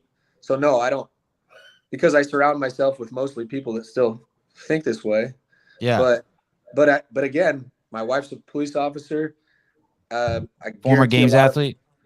Yeah. But there are my jiu-jitsu community, my law enforcement family, a lot of those preconceived notions are still there, the negative ones, you know, and it shouldn't even exist at all in athletics. But me reading you the results of that survey, it still is, and I don't get it, you know. Hey, but I also want to say, I bet you if you were to ask men I bet you men's eating disorders are really high too, and also in professional sports and things like that. I bet you it's really high. It's surprisingly high. Yeah. The problem here is the non-functional aesthetic, which gets back to a better beautiful. Yeah. Mm. Well, and real quick, Sevan, like, so there is a body image issue with young men, and it's probably they're less likely to admit it. Yeah. There's a huge body image with especially young men. I mean, the number one reason high school boys take steroids is body image issues. But if we're talking sports and sport performance, this is a different story because they'd be okay with adding the muscle, right? Right. And then they're okay with eating the food if it means adding the muscle. So that's just. But I do think that they fall in the same bucket. I don't think that I think body issues, I don't think, are exclusive or dominant, or women have any stronghold on that. For some reason, the society wants to paint it that way, but I think dudes are tripping just as hard. Yeah, I'm just saying. Maybe it's going the other way, but they're still tripping just as hard. Yeah. The only reason I said that is because if you tied it into an ACL prevention with high level athletes, it's not going to get it's not going to get in your way as much. So if you say, hey, I don't want to tear my ACL again, and I'm like, all right, your disorder prevents your ACL tear. Congratulations. Yeah, you're like, okay, are you okay with gaining? Are you okay with eating a bunch of meat and gaining 20 pounds of muscle by squatting and deadlifting? And they'll be like, oh yeah, okay. You know what I mean? Like, their body image issue is not going to get in the way of that. Fair. Our culture incentivizes a non-functional, unhealthy aesthetic. Yeah. And it's on Vogue. We can see it in top models. And it has a counterpart in a cyclist that tells me he wants to get better, and I tell him that I want you to understand, we're going to put 7 to 10 pounds on you, but your power will increase by 30 to 40%. And then you have to have the brains to be able to work through that being okay. Mason Mitchell, female 17-year-old soccer player that I train, can deadlift 300 and she's skinny. Yeah, it's awesome. Right? Exactly. I mean, that's why, and that's got to be double body weight, I'm guessing, easily. More than double body weight. Yeah. And I'm going to claim she's less likely to have an ACL tear. The physics of that to me are undeniable. And maybe more importantly, less affected by it and more quickly to recover. The one thing we didn't talk about is that you were talking about more ladies tear their ACLs, Sevan, than men, and it's true, but they're also less likely to return to activity after ACL tears. Oh, women. Oh, interesting. Yeah. Wow. There's some comments in here I don't really understand, but I do want to say this. My wife is a avid CrossFitter. I don't know. She started CrossFit at, let's say, 31 years old. And I have to believe that the reason why she was able to have kids at 39 and at 43, just from regular, laying around, having sex, just eating right, had the babies on the living room floor, was because of CrossFit. It added to her capability and from the attracting me to want to have sex with her to having the babies and to giving them birth vaginally and breastfeeding them. I just want to add that there were some questions in here about what it does to women, and like, shit. I mean, everything great. I can't think of one drawback. Nope. What is this? Licks. Greg and Joe are desperate for women to be in the same space as men at the affiliate, giving no weights to the possibility that spaces should be separate. I don't even understand that. I'm not following that. I don't understand that. What do you mean? Like they can't work out in the same room? Like when I would go to like those Jewish weddings where they separate the men and women by like a row of sheets? Yeah, is this an international commenter? Like from a foreign land? Like a place where men and women can't work out together? I'm not sure. I don't But yeah. understand that comment. It's our affiliate in Dubai. Yeah, man. No, they Riyadh. can there. You'd have to go more conservative than that. They work out together. I'm not. Yes. Licks. Well, hey, this is probably argument also, and I think the entire U.S. Army tests trap bar deadlift. Yeah, it's a terrible idea. Golf Foxtrot Yankee attaches the ego to the trap bar. He says, if you have a big ego and want to quote big deadlift numbers, use a trap bar. Yeah, it's not a deadlift when you're using a trap bar. I get what he's saying though. I like it. Jenny Vaccaro, I fully tore my ACL crossfitting. Oh, I've never heard anyone tearing their ACL crossfitting. Yeah, For 6 years. I think Miranda Oldroyd did. Okay, you mean at the games? I think. Yeah. Fully tore my ACL crossfitting with 6 years in CrossFit, but I never got the surgery and was able to stabilize using CrossFit and strength training. Deadlift double my body weight at the time, but nutrition was off for sure. Yeah, and if this helps people, like you're more likely to be able to go without that surgery if you're not doing something that involves like multiple planes of motion. So usually the ACL is going to get torn because like you're in overextension with rotation, right? You're landing with your legs straight while leaning over to the side. So soccer and football are like an amazing recipe for a knee injury because there's all these different directions of force. So it's important to know that. It's like most people don't blow their backs out by just rounding their back or just overextending their back. They do it when they're rotating and flexing. So I just wanted to be, clear about that. Like it makes perfect sense that you can not have the surgery and end up doing deadlifts and squats. Could you have the surgery and run full speed and plant and cut on a soccer field? Those are two different questions. Yeah, if you take someone who's doesn't have an ACL and they've got a 500-pound squat, you could, as they just stand on that leg with nominal force laterally, get the knee to buckle. Mm-hmm. Yep. You're not hearing us right if you think that it sounds like there's something being misunderstood here. And what we want to do is make the joint as strong as possible to reduce the likelihood of the thing blowing out. Yep.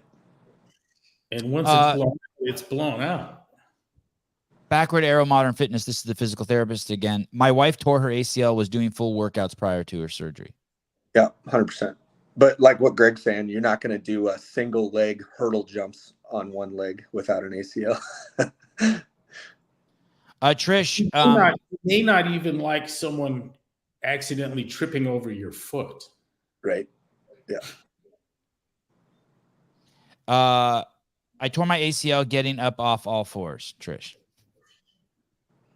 That was waiting to happen.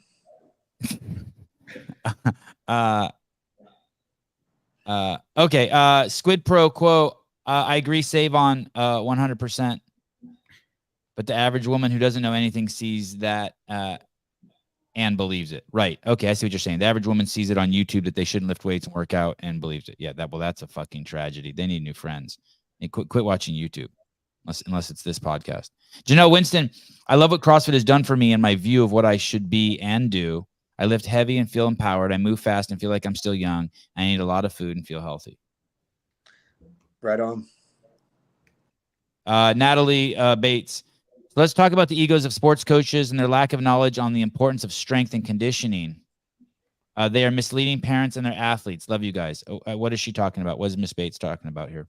That's a whole podcast in itself. Like the amount of, Greg saying he's going to go to Sean to fix the ACL, but not necessarily to do the strength training that's going to prevent it. Like sport coaches stepping into the strength and conditioning space and interfering with that is just, it's always been terrible. I haven't worked in that space for a long, long time, but can you give me an example of what that looks like? I'm completely naive to it. 100%. 100%. I'll tell you something that has absolutely happened to me in the past, and I guarantee it's happening to some poor bastard right now. You are a strength coach of a tennis team. and that's what the university is paying you to do. And so your plan, if you're a good one, is to do logical things like squats and deadlifts and get people stronger and try to get the tennis players won't have pull-ups when they come to you. So hopefully you can get them pull-ups by the time they graduate.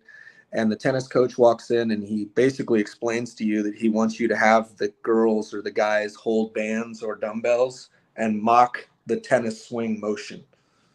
You see what I'm saying here? Or the idea of sport-specific training is maybe the worst and one of the most detrimental pieces of terminology that ever happened in strength and conditioning and sport performance, right? So, and every sport coach, it's really important that they always want to tell their strength coach something that's connected to that, something that's connected to this idea of sport specificity. That, and then this is the big one. Oh, I don't want my insert athlete here. I don't want my volleyball players lifting like football players. Like, they don't even know what that means when they say it. All they mean when they say that is they don't want their athlete doing squats and deadlifts. That's what they mean. So this is like pitchers not wanting, or baseball teams not wanting their pitchers lifting anything overhead. 100%. That's what it is. Or like the idea of swinging. This is a problem for baseball coaches and baseball strength coaches. The idea of swinging a heavy bat it's one of the dumbest things ever. Like is it sports? Is it are you learning how to swing a baseball bat, or are you doing strength training? Which one? The reality is you're doing neither one, and it's a bad idea. Exactly right. Yeah. And so that whoever that person said that is such a difficult, you feel bad for most strength coaches that this is what they have to overcome. Where the margins of competition are tightest, where the difference between where 0.2 of a second can be the difference between a gold and a bronze medal, the entirety of the opportunity to make a difference through strength and conditioning comes out of GPP. And there's an assumption here already of this is about as hard a job as it gets to move someone from bronze to gold. And it's true there perfectly. And it's also true of your first day in the sport. Yeah. I mean, sport practice is profound and it's a separating factor. And GPP is profound and it's a separating factor.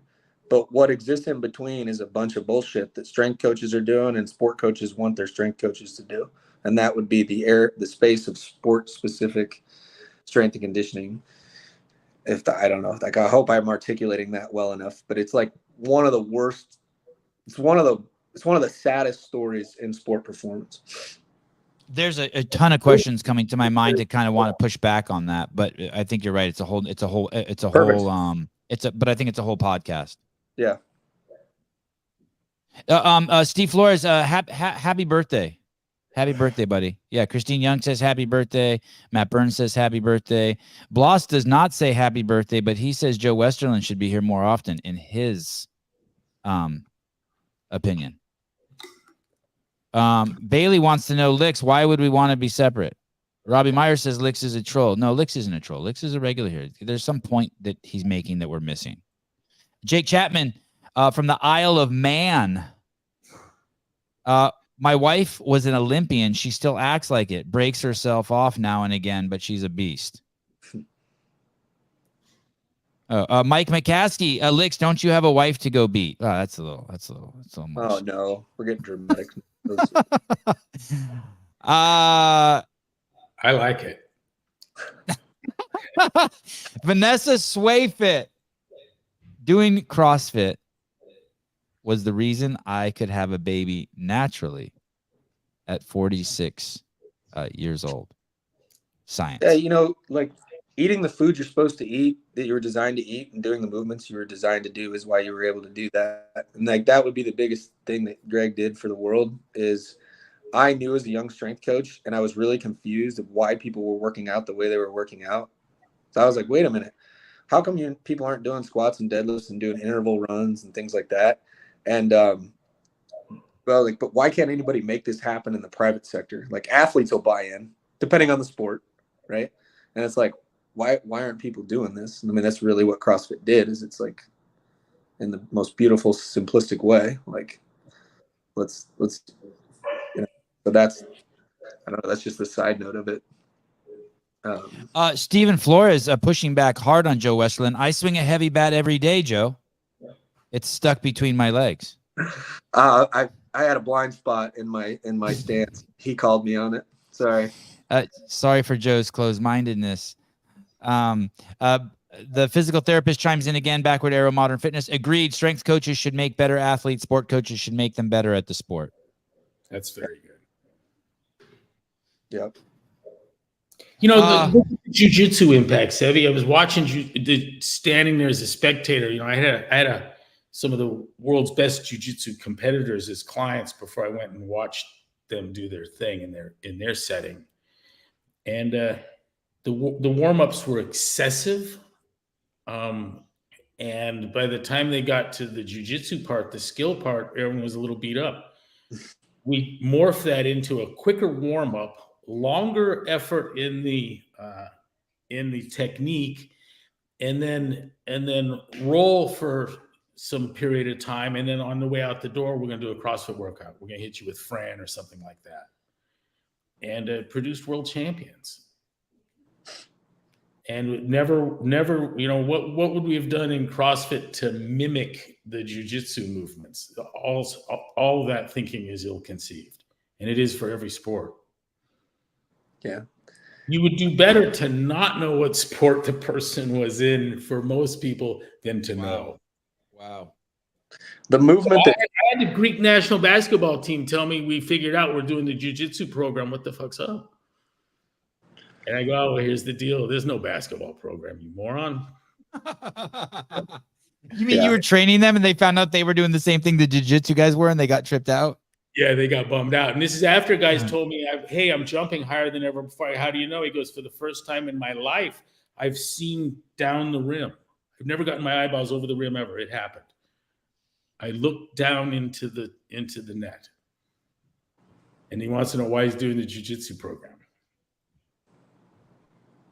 Philip Hunt, my teenage niece, just signed up for a swimming-specific training program.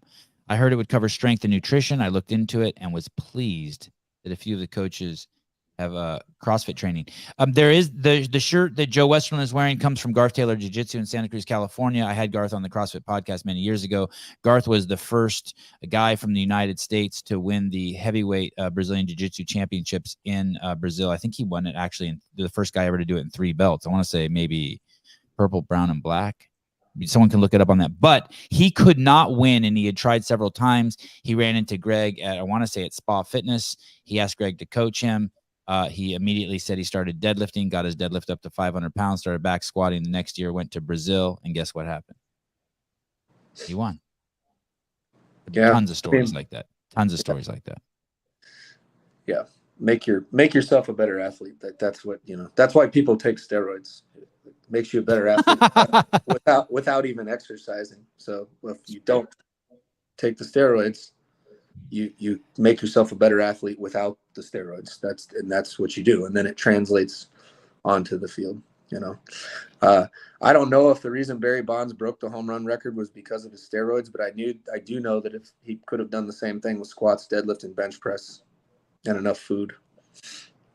Fair. I like that, Joe. Natalie Bates, $4.99. Licks, giving space to women isn't CrossFit's job. I think that should be left to individual boxes. I host a ladies only lifting, but that's because it's my passion. Yeah, fair enough. Cool. Yeah. Yeah. I have the same interest in segregating populations in my gym as I would in a math class, seating people based on their ethnicity or gender. You don't do that? You don't put all the Indian kids in one corner so the white kids don't cheat off them? No, but I would be smart enough to make sure I sat next to the Indian kid. Right. Joe, thank you. Yeah, we got to have you back on. How fun. You're fun. Joe, you're the best. And the kid's got crazy depth to his bench too. We could have done the same show on insulin. Yeah, let's do it. Insulin. Yeah. Have you not Joe, we could Joe, or is it? What's that? or the subject's just kind of dead for you, right? No, I mean, it's one of those things you can get to the bottom of, and you're like, okay, no. I'm just intellectually curious, so I try to, just like fitness, I try to be a jack of all trades, master of none. Just it's a little more boring on the academic side of the house. So you have to force yourself to do it. It's fascinating how practical being smart is. Yeah. It's kind of plagued with curiosity. I don't know what my natural measured intelligence is, but I know that every time someone says something and I don't know what the fuck they're talking about, I obsess the entire night trying to figure out what it was about, and to the fault of other things. So I remember you used to be the insulin wizard. You would just cruise over to Greg's house and walk in the door, and Greg would be like, watch, here we go, insulin. And then we would just hours of insulin talk. It was awesome. Well, I don't want to, I gotta go. You guys gotta go. But the other day I was teaching a seminar and someone was like, well, I answered a question about fasting, and then there was an insulin tie in there, and they were like, well, Jason Fung says this, and I've just been so dang lucky. I'm like, yeah, I know. I texted him and asked him that clarifying question. I was lucky enough. I'm not special, but I was lucky enough to meet him, and I asked him these questions. And so it's like, well, it sure helps to know more about fasting and insulin when you have the phone numbers of Gary Taubes and Jason Fung. And, I feel spoiled in that regard, and I could list 20 more names because of Greg. And it's like, same thing with the strength conditioning side. So surround yourself with smart people, and, then you can just claim you're smart for stealing their information.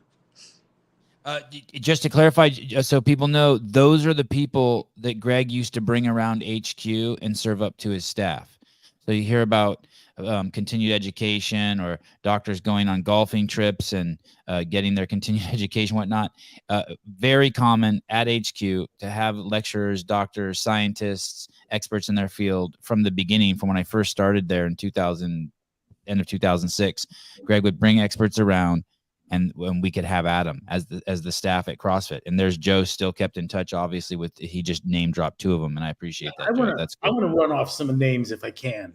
Dr. Jason Fung, Dr. Michael Eads, Dr. William Davis, Professor Thomas Seafried, Dr. Sarah Hallberg, Professor Nathan Jenkins, Dr. Zoe Harcombe, Gary Taubes, Robert Lustig, Dr. Vladimir Subotin, Dr. Timothy Noakes, Dr. Jim McCarter, Professor David Diamond, Professor Dominic D'Agostino, Dr. Gary Fetke, Dr. Paul Roche, Dr. Malcolm Kendrick, Dr. Asim Malhotra, Dr. Terrence Keeley, Dr. C. Glenn Begley, Dr. Georgia Eade, Dr. Kristen Kearns, Professor David Diamond, double listing on there, I think, Gary, and David Johnson and Jay Wortman. Those are friends, and I became friends with them in recognition of their contributions to, I guess you could probably lump most of that under metabolic derangement or delusions. And they were pivotal to the CrossFit effort once upon a time. And we're still in communication with those folks. I know Greg said those names, and those were highly focused on PhDs and MDs and people in the nutrition space. But just to give you an example, it wasn't just that. It was Dave Tate, one of the strongest men who ever lived. It was Dr. Romanoff, creator of the post system, and I think went to the Olympics in the high jump. It was Buddy Lee, a guy who jump roped his way back to the Olympics for the second time, as I think maybe the oldest wrestler in United States history to be on the U.S. Olympic lifting team. John Hackelman, maybe the greatest UFC coach that no one talks about. He had Glover Teixeira 15 years ago. And then brings him back 15 later. He's also the who's the great UFC fighter? Chuck Liddell. Chuck Liddell. So Greg was bringing around just not these scientists, but like people in their discipline who are the best at what they do. I just wanted to make sure I threw that. Yeah, and that list of people, we made staff of those people. Most of those names you gave. Right. The other people I mentioned were of that. Smarter than everyone else and braver than the others that were as smart. Well, if you would have stayed the owner of CrossFit, you would have made those people you just mentioned staff also. We were maybe moving towards that. That still could happen in a different guise, but they're all acutely aware of the deficiencies of academic science and its epistemic debasement, which is a subject for another show. Yeah, guys, thank you. Yep. Go ahead, Joe. Go ahead, Joe. It's just that's the common link. So like the guys on the strength, the martial artists and the weightlifting teachers and the Mark Ripitos and the Jeff Martones and the Mike Bergeners, even though they're all different, and we don't agree with 100% of their views. Those people on the strength and conditioning side of the house, they sift and see through the bullshit in their industry in the same way that Thomas Seyfried and Gary Taubes and Michael Eade see through it in theirs. That's the common link, is like, here's 99% of just inefficiency in those fields. And, so. That list of people, I've never had a discussion. I hadn't had a discussion with any of them about infectious disease, not once. It turns out that we share the same view of the COVID and the response and the public health response. Right. Never had a discussion with them about infectious disease. It was never a CrossFit topic. But as this thing came down the road in discussion, it's like, wow. I got, do you remember the guy in Turkey that was the one that was actually using some of Seyfried's principles? I do. Okay. On dogs, right? Was he using it? Was the guy dogs? No. People. He still does to this day. And he's a really nice guy. And it was funny. I had an extra copy of one of Jason Fung's books. And so this guy's wheelhouse is cancer. And, conservative Muslim man who lives in Istanbul, and he's an oncologist. And I was like, hey, doc, I don't know if you'd be interested in this. I go, but this is an extra copy. I just had it. And I gave it to him. And he reads the back and he's like, there's nothing in here that's not common sense. And so I had to get clarifying questions, because he's not a nephrologist. He's not, he doesn't sit here and think about insulin and glucose reduction for the sake of fat loss or diabetes treatment. And he like speed reads the back, and he goes to the pathology page and he's like, yes, perfectly correct. I don't need to read it. He's like, and then he like taps me on the shoulder. He goes, but thank you for the gift. And it's like, oh, this guy knows. And I bet his opinions would be similar to what you just said, Greg, on infectious disease as well. Anyway. All right. You study enough pathological science, and we've had ample opportunity to do that. And you learn what science should be. And I was just in a discussion yesterday, it was with Dale Sarin. I was saying that it's amazing how much physiology has been learned by studying pathology and trauma. Yeah. We know what parts of the brain do what by people that take a blow to that part of the brain. That's how you figure it out. And a lot of what we know about how science works, and I mean us, people that I'm hanging out with and talking about broken science to, we've learned through dysfunctional science. So you got a good p-value and it's peer reviewed. What does that mean? Not shit. Yeah. It's important that clinicians do that too. As a clinician, the study you believe has to be the one that comports with your empirical clinical experience. And if it doesn't, it's essential that you abandon it regardless of the p-value or the prestigious magazine in which the thing appeared. Yep. Your first obligation to science is to be empirical. That's first. It all starts with observations. Yeah. Those turn into measurements, and then you build models. That's the process. That's the science that replicates. Yeah, and like it's a good end cap to the conversation too, because the first things you learn in 7th grade is about when you're talking observation and measurement. That's got to be precise when you're talking about dependent variables, and so the fact that there's 99 out of 100 people squatting or not dropping their hip below the knee, there's no quantification there. So any study on whatever anyone's ever told you about squatting is bullshit, because the depth wasn't measured. Like you forgot 7th grade science the minute you let an athlete in front of you squat to whatever depth they want on any given rep, Joe, do you know why there's never squats in the CrossFit Games? Why? Because of the challenge in judging. Yeah. You mean like air squatting, or? Why is there a challenge in judging? Because it's really not hard with the pull-up and chin came over the bar, fucking not, right? Right. But there's that iffy space. But the whole reason there's an iffy space is because we are all acutely capable of avoiding below parallel, because the Right. work gets harder and you feel it. You know it. You know that first rep on the thruster where you're putting out what seems like a whole lot of effort for no movement, and then you have to really make it go, That's what happens below parallel. And we used to tell people that there's a reason your squat stops high. There's a reason, and you're the reason. And it's because you don't want to feel that feeling. I understand it. You feel disadvantaged below parallel. You are. You are. Well, even subconsciously, your body says, stand up now, because it's harder if we go lower. Absolutely.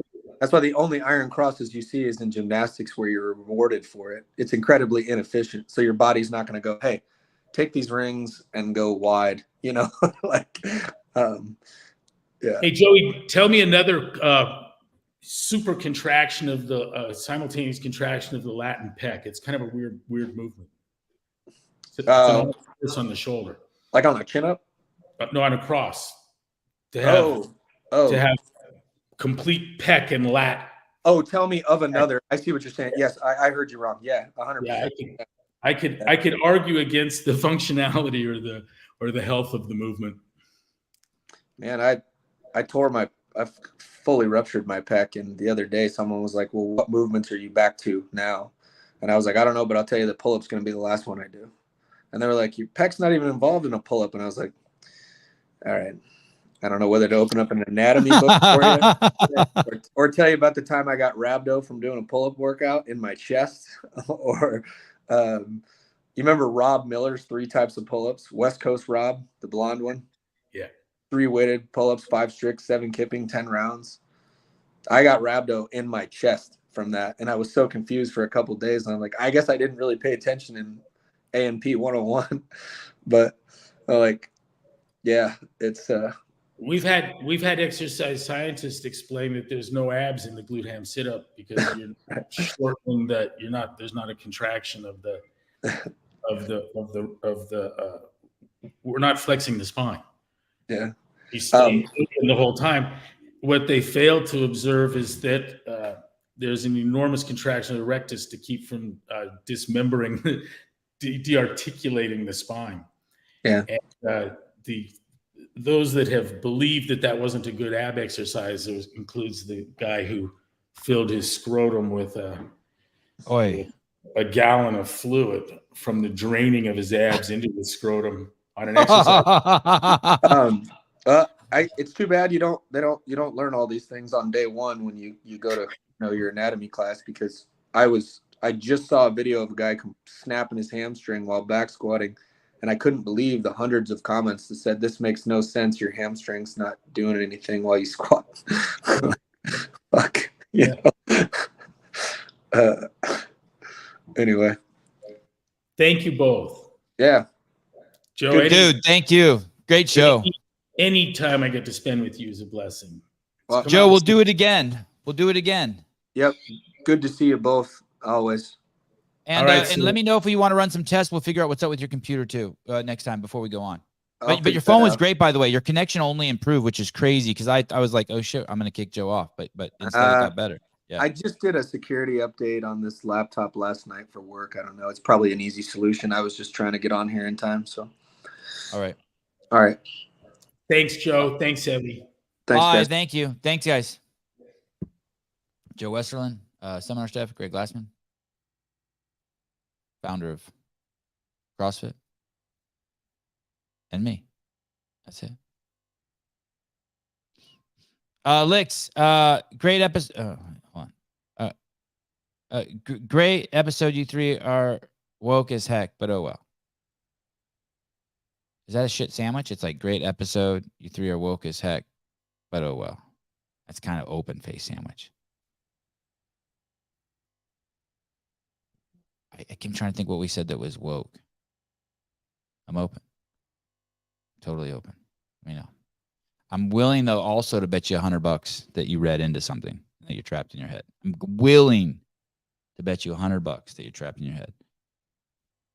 That we didn't say anything woke, but you're a predisposition to take something and spin it that way. Wow, ladies and gentlemen, we have an incredible moment on the show. David Weed, Great show, dude. Wow.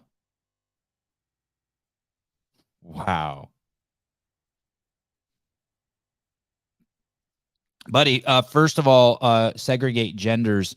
I have no idea what you're talking about. Gender is imaginary. So I think what you mean is segregate sex. When Greg said he doesn't want to segregate sexes, just like he doesn't want to segregate race, that's woke. I don't think so. I don't think that that's woke in the slightest. Oh, David was hacked. Holy shit. All right. I'm open to that.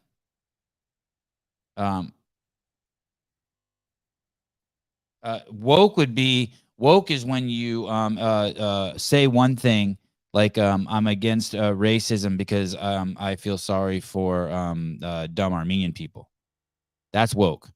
Like you're the one insisting that they're dumb Armenian people, but you're hiding under the guise that you feel sorry for them.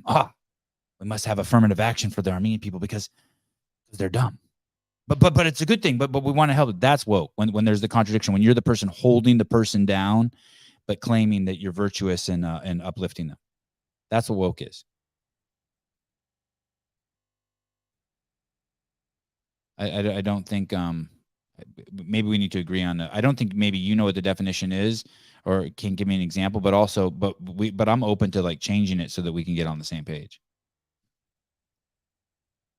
You think that men and women should have different drinking fountains? Is that what you're saying? I'm open to hearing your reason why. I think Greg, and I think I can't speak for Greg Licks, but I think Greg is all for segregating based on sex for dressing rooms and bathrooms and changing rooms. There's a little wiggle room there. It's a small business. They might only have one changing room. You know what I mean? Like a single shooter. Or if like you only have one bathroom, it could be multiple sex. But don't interchange sex and gender. Gender is Bigfoot talk. It's nonsense talk. Okay, here we go. Licks, thank you for the adjustment for me. I appreciate it. Men and women are different, and some spaces in society should be segregated for each sex. Yeah, I totally agree with you 100%. But I don't think a weight room needs different bars for men and women. Is that what you're saying? Like I think it's fine using the same bar. I don't need to I don't even care. I'll use the fucking women's bar and I don't mind I don't care. I don't care. They need a different track to run around. You know, a single shooter, just like, you know what I mean? Like you go to a coffee shop and they just have one bathroom. They just got one potty, single shooter. I don't know. I'm trying to figure out what I should do right now. I want to read these. I want to read some of these comments to you and show you what it looks like when people respond emotionally, but I also kind of want to hang out with my kids right now. I want to see what's going on with my wife right now. Let me see. You guys care if I call my wife real quick? Here we go. I'm surprised Greg's wife didn't come in and turn off the rings on his phone. Remember she did that last week? Yeah, Elise Garridow, I totally agree with this. If a woman feels more comfortable going to an all-women's class, then by all means go. Yeah, totally. But some of us women do not want to be segregated in the weight room. Yeah, I agree. Hello, you've reached Haley. Damn. Yesterday, I went on a walk with my kids, and he said, "Hey, I told the kid, I said, hey, don't bring your shoes. And he brought his shoes anyway. And then on the walk, he said, I want to take my shoes off. And so I said, yes, put them right there. No one will steal them. And then, of course, this morning, my wife goes and checks, and the shoes are gone. Hey. Hey, good morning. Hi. What are you guys doing? We're finishing up Kumon. Oh, okay. Sort of finishing up. Oh, shit. Dildo says Sevi calls his wife and Dave picks up. Oh, that would be awkward. That's imaginative.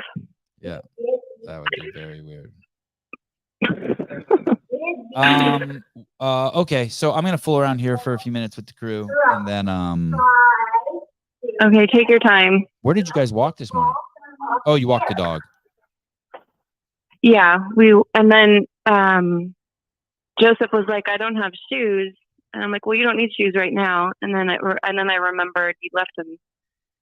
So we decided to go see if they were there. Okay, I'll take him to one of these stores here after. Okay. Come on and we can get some shoes or something. Yeah, that's a good idea. Okay. Okay, I'll see you soon. Thank you. Okay. Love you. Bye. Bye. Love you. Bye.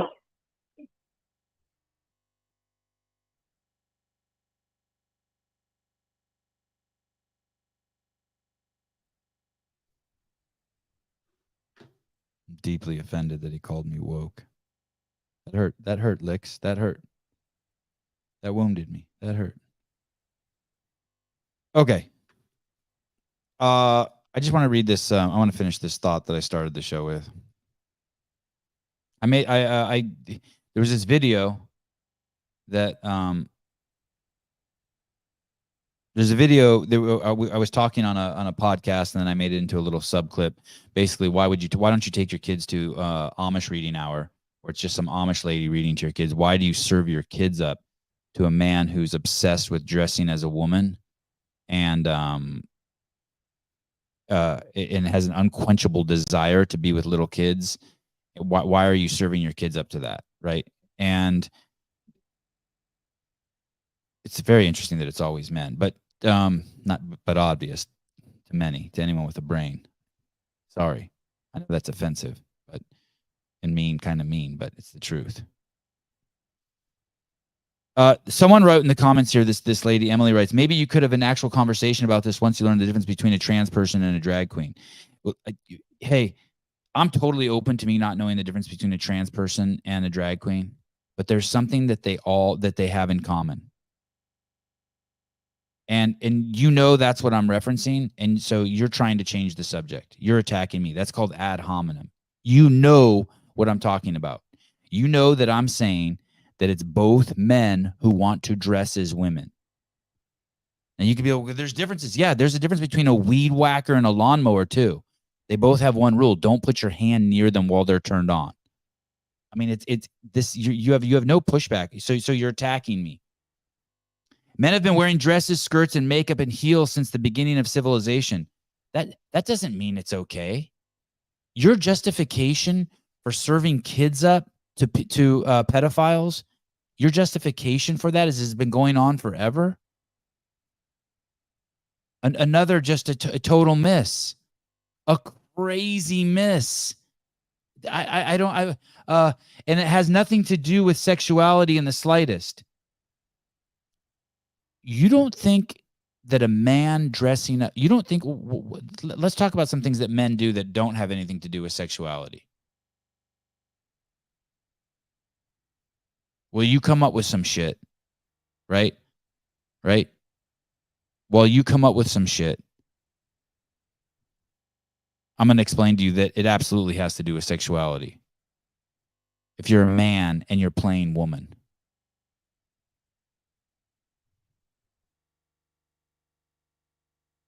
Oh, sorry. Oh crap! I need to wear headphones at the gym. Oh, meaning this is someone near you shouldn't hear this conversation. Some drag queens are gay. Lots more are straight. What does that matter? Now you're conflating it. I don't care whether they are straight or gay. How does that have anything to do with anything?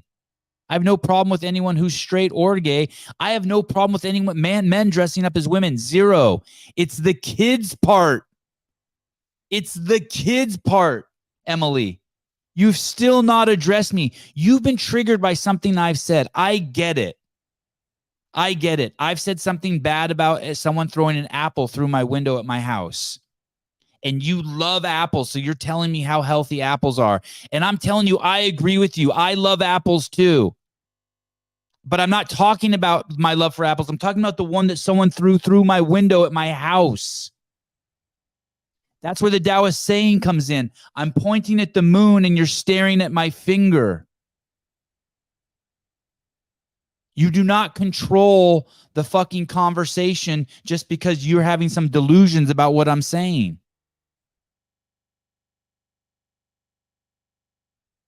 I know, Blas. I'm troubled that Sevan has to explain this. I know, it's crazy. It's crazy that I have to explain it, but I get it.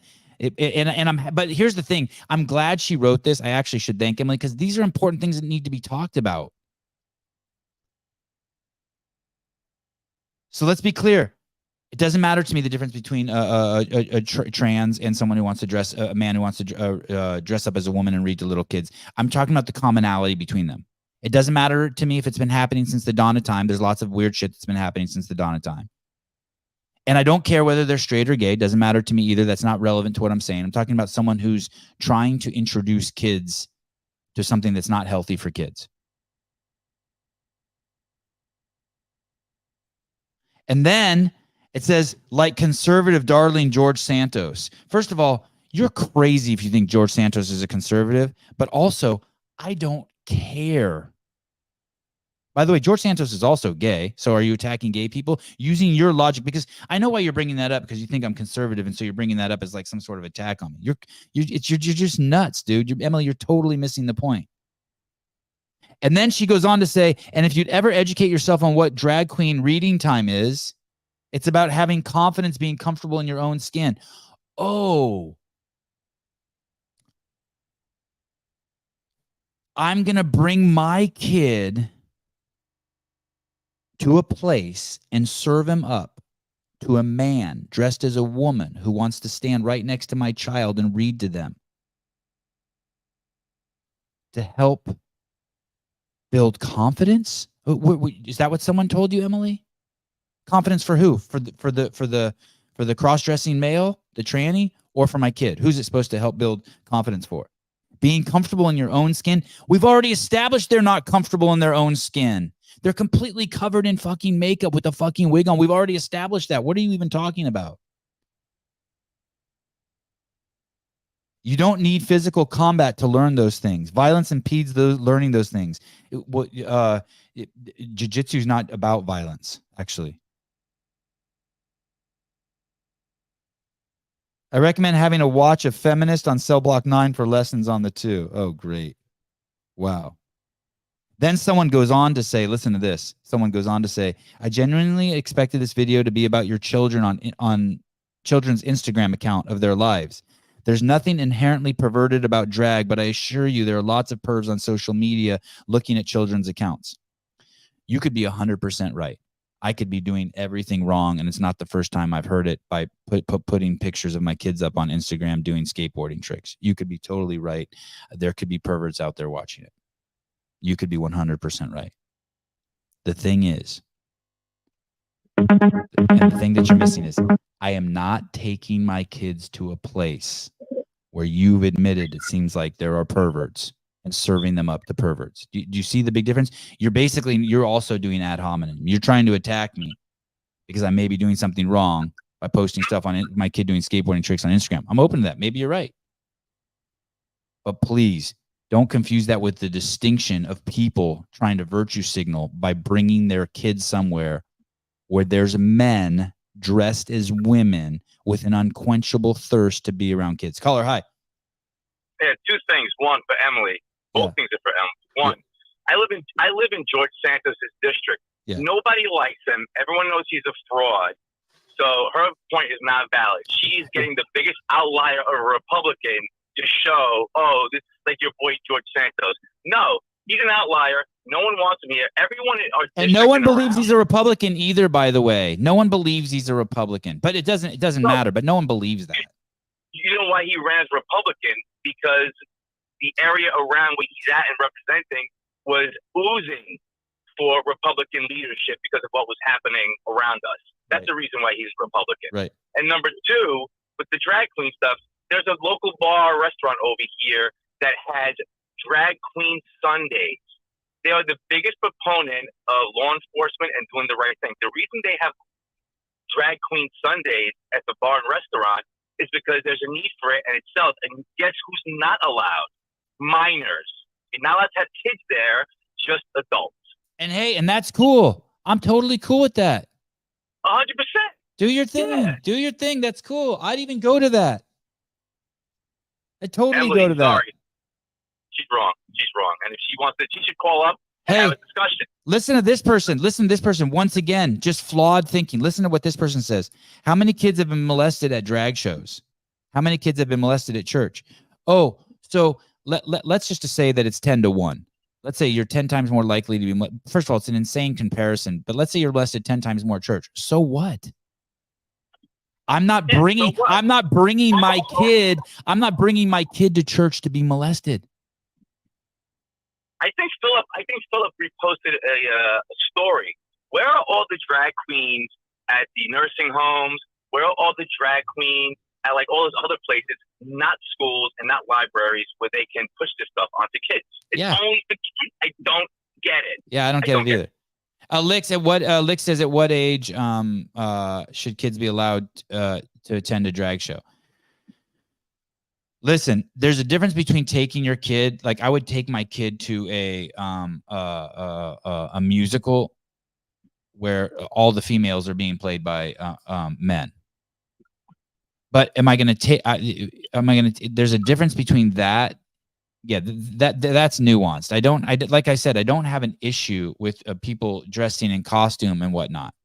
I have an issue with it being used as somehow tied into reading at the library to little kids. There's something not right there. It's not right. How come if here's the thing, what if there were 50 different reading hours? What if there was like the Amish lady reading hour, the Jew with the fucking black hat and the doily reading hour? What if there was like the Arab reading hour, and then all of a sudden one of them was like the mentally ill reading hour, and it was a transgender person? Cool. At least now we got a whole range of things. Why is it just the mentally ill reading hour? And why is it not being called that? And why is it for little kids? Dude. The thing you posted and showed on the show with the quote unquote normal lady reading to kids. I'm sorry, but that looks normal. When you have someone in drag reading to kids with that scary makeup, for the average person, that is not normal. So why is the left normalizing this? Stop normalizing it. It's not a thing. It's not a thing. Thank you. I'm sorry. Thank you. Bye, Sevan. I'm not taking my kids to, that was tongue in cheek. I'm not taking my kids to jiu-jitsu because I want them to be quote unquote around sweaty Brazilian guys. That was supposed to be part of the bit. The funny part. The thing is this, the example is this big picture. I bring my kids to places where I want there to be an influence on them. Right? So I take them to the beach. I like the influences there. Playing in the water, playing frisbee, being physical, being one with nature, right? I take my kids to, I don't know. I used to take them to dancing classes before COVID happened and the dancing class shut down. Why? Because I wanted them to be around dancers. I wanted them to be around dance instructors. I take them to the skate park. Why? Because it's outside activity. They can do it by themselves. It's fun. It's hard. There's a steep learning curve, and they can build some, some lifelong skills around it. I have my mom over to teach the boys piano.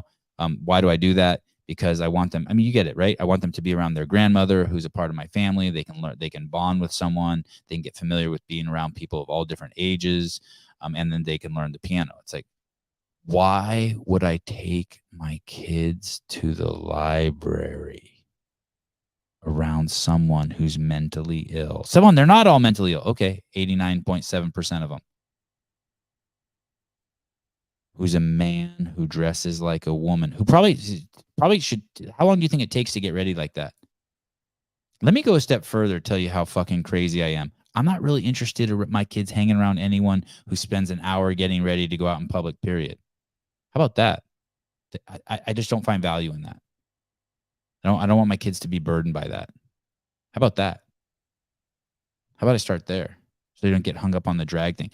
Dude, I don't care how many people get molested at the church. That doesn't justify me. That doesn't well, church is worse than drag shows. Fine, you win. Now what? I don't care. I'm telling you that is a fucked up place to take your little boy.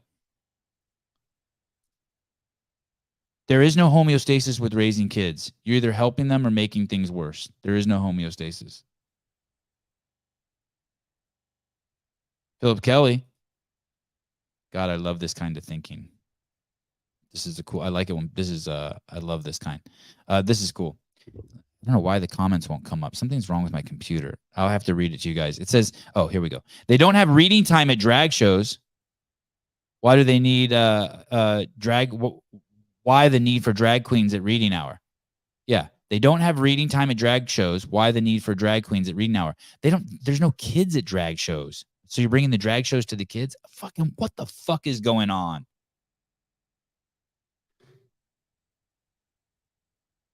Because, Kevin, I'm just going to take a stab at it. The CK Kevin, why is this so hard to understand? There's this desire to be accepting of everything. And I get that. I have that desire too. I get it. You want to accept everything. I'm going to go back to the apple. Someone threw an apple through my fucking window and broke my window at my house. It's nothing personal against apples. Stop. Like, I don't want apples to be thrown at my windows. But Sevan, why are you being so, why are you against apples? I'm not. I'm cool with apples. They're totally cool. They're cool in apple pie. They're fun to eat. They're nutritious. I like the green ones. I like the red ones. I'm just not going to accept the ones being hurled at my house, thrown through my window. But Sevan, that's not very accepting of you. Accept all apples.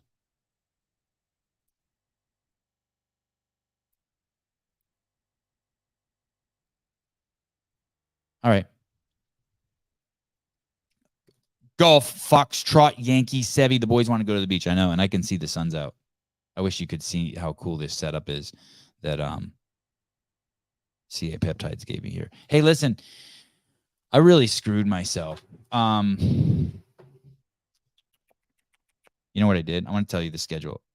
I text Susan this morning. I'm like, oh my God, the whole schedule's full. Why did I do that? This is so dumb. I'm not at my home studio, and I have all these people on who deserve the best of me. Tomorrow I have Alexandria on, the founder of Swolverine, which I'm super duper excited about. Everyone wants to start a supplement company, right? I'm so curious to talk to her. That's going to be good. Then on Thursday I have Adam Klink. He probably deserves more than. Then on Friday I have Pamela Gagnon on. Pamela Gagnon on. She's the gymnastics expert over at Mayhem Empire. I wanted to have her on I've been talking about her for over a year. I should probably even back in the CrossFit podcast days. She got a great Instagram account. Saturday should be fun. Josh with Pirtle, Fluffy Duck. Who knows what the fuck we're going to talk about. I'll open up the phone lines. I think we're just going to hang out. I actually liked him. I'm going to propose to Josh. Like, I don't think meme people should out themselves, and he outed himself. So, but his meme channel is great. So we'll talk about that. That'll be fun. Saturday, live call-in show. That's cool. Monday, Josh Bridges. That's easy. Next Tuesday, again, Greg Glassman. Wednesday, former Navy SEAL Bear, who's also the CEO of Born Primitive. That dude deserves better of me than what probably he's going to get. That sucks. Thursday, I'm doing the BIRTHFIT podcast. I do not do podcasts. I would do Pedro's podcast, and I'm going to do the BIRTHFIT one. Those are the only two. And I'm so, I'm actually really excited to go on there. I don't know if that one's live. I don't know what's going on there. And then Friday the 1st, I travel. All right. Oh shit, Cyril Gahn is fighting again. I think Saturday, it's the 2nd, September 2nd. Oh, and that week's going to be crazy too, September 3rd through 9th, because I think Greg's going to be in Santa Cruz, so I'm going to get to hang out with him all week. That's my life. Not that you care, but maybe if you heard some people's names on there. Oh, Sevi. Oh, interesting. Vindicate. Sevan, have them send you the new Born Primitive shoes. They are a lot like the Nano too. Oh, hi. Welcome to the show. Can you give me some free shoes? CK Kevin, I think 7-year-olds should be able to drive too. Why the age restriction? Oh.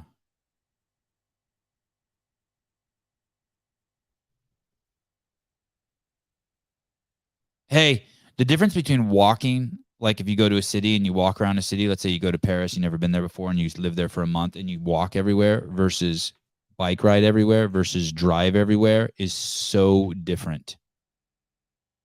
It is so different. The difference between driving somewhere every day, using a map versus using nav is so different. What I mean different is it just affects your brain and your understanding of your surroundings incredibly. There's people that drive every day in places that they would be fucking terrified. A lot of people to get out and walk around for one reason or another. And so if you don't think that there's a difference between getting read a book at the Amish lady reading hour, the lady who pulls up on a fucking horse and wagon, versus the tranny reading hour, dude. Oh, so they're not trannies, they're cross-dressers, fine, whatever. I'm just saying to dudes who are, for some reason, dudes who have embraced women's clothing. Bailey Walker. Hi. Can't wait for Pamela. Yeah. She's going to be great, right? And finally, let's leave on a positive note. Blas. Sevan is so good at making cool diversions from subjects at the right time. Thank you. Love you guys. Talk to you tomorrow. Bye-bye.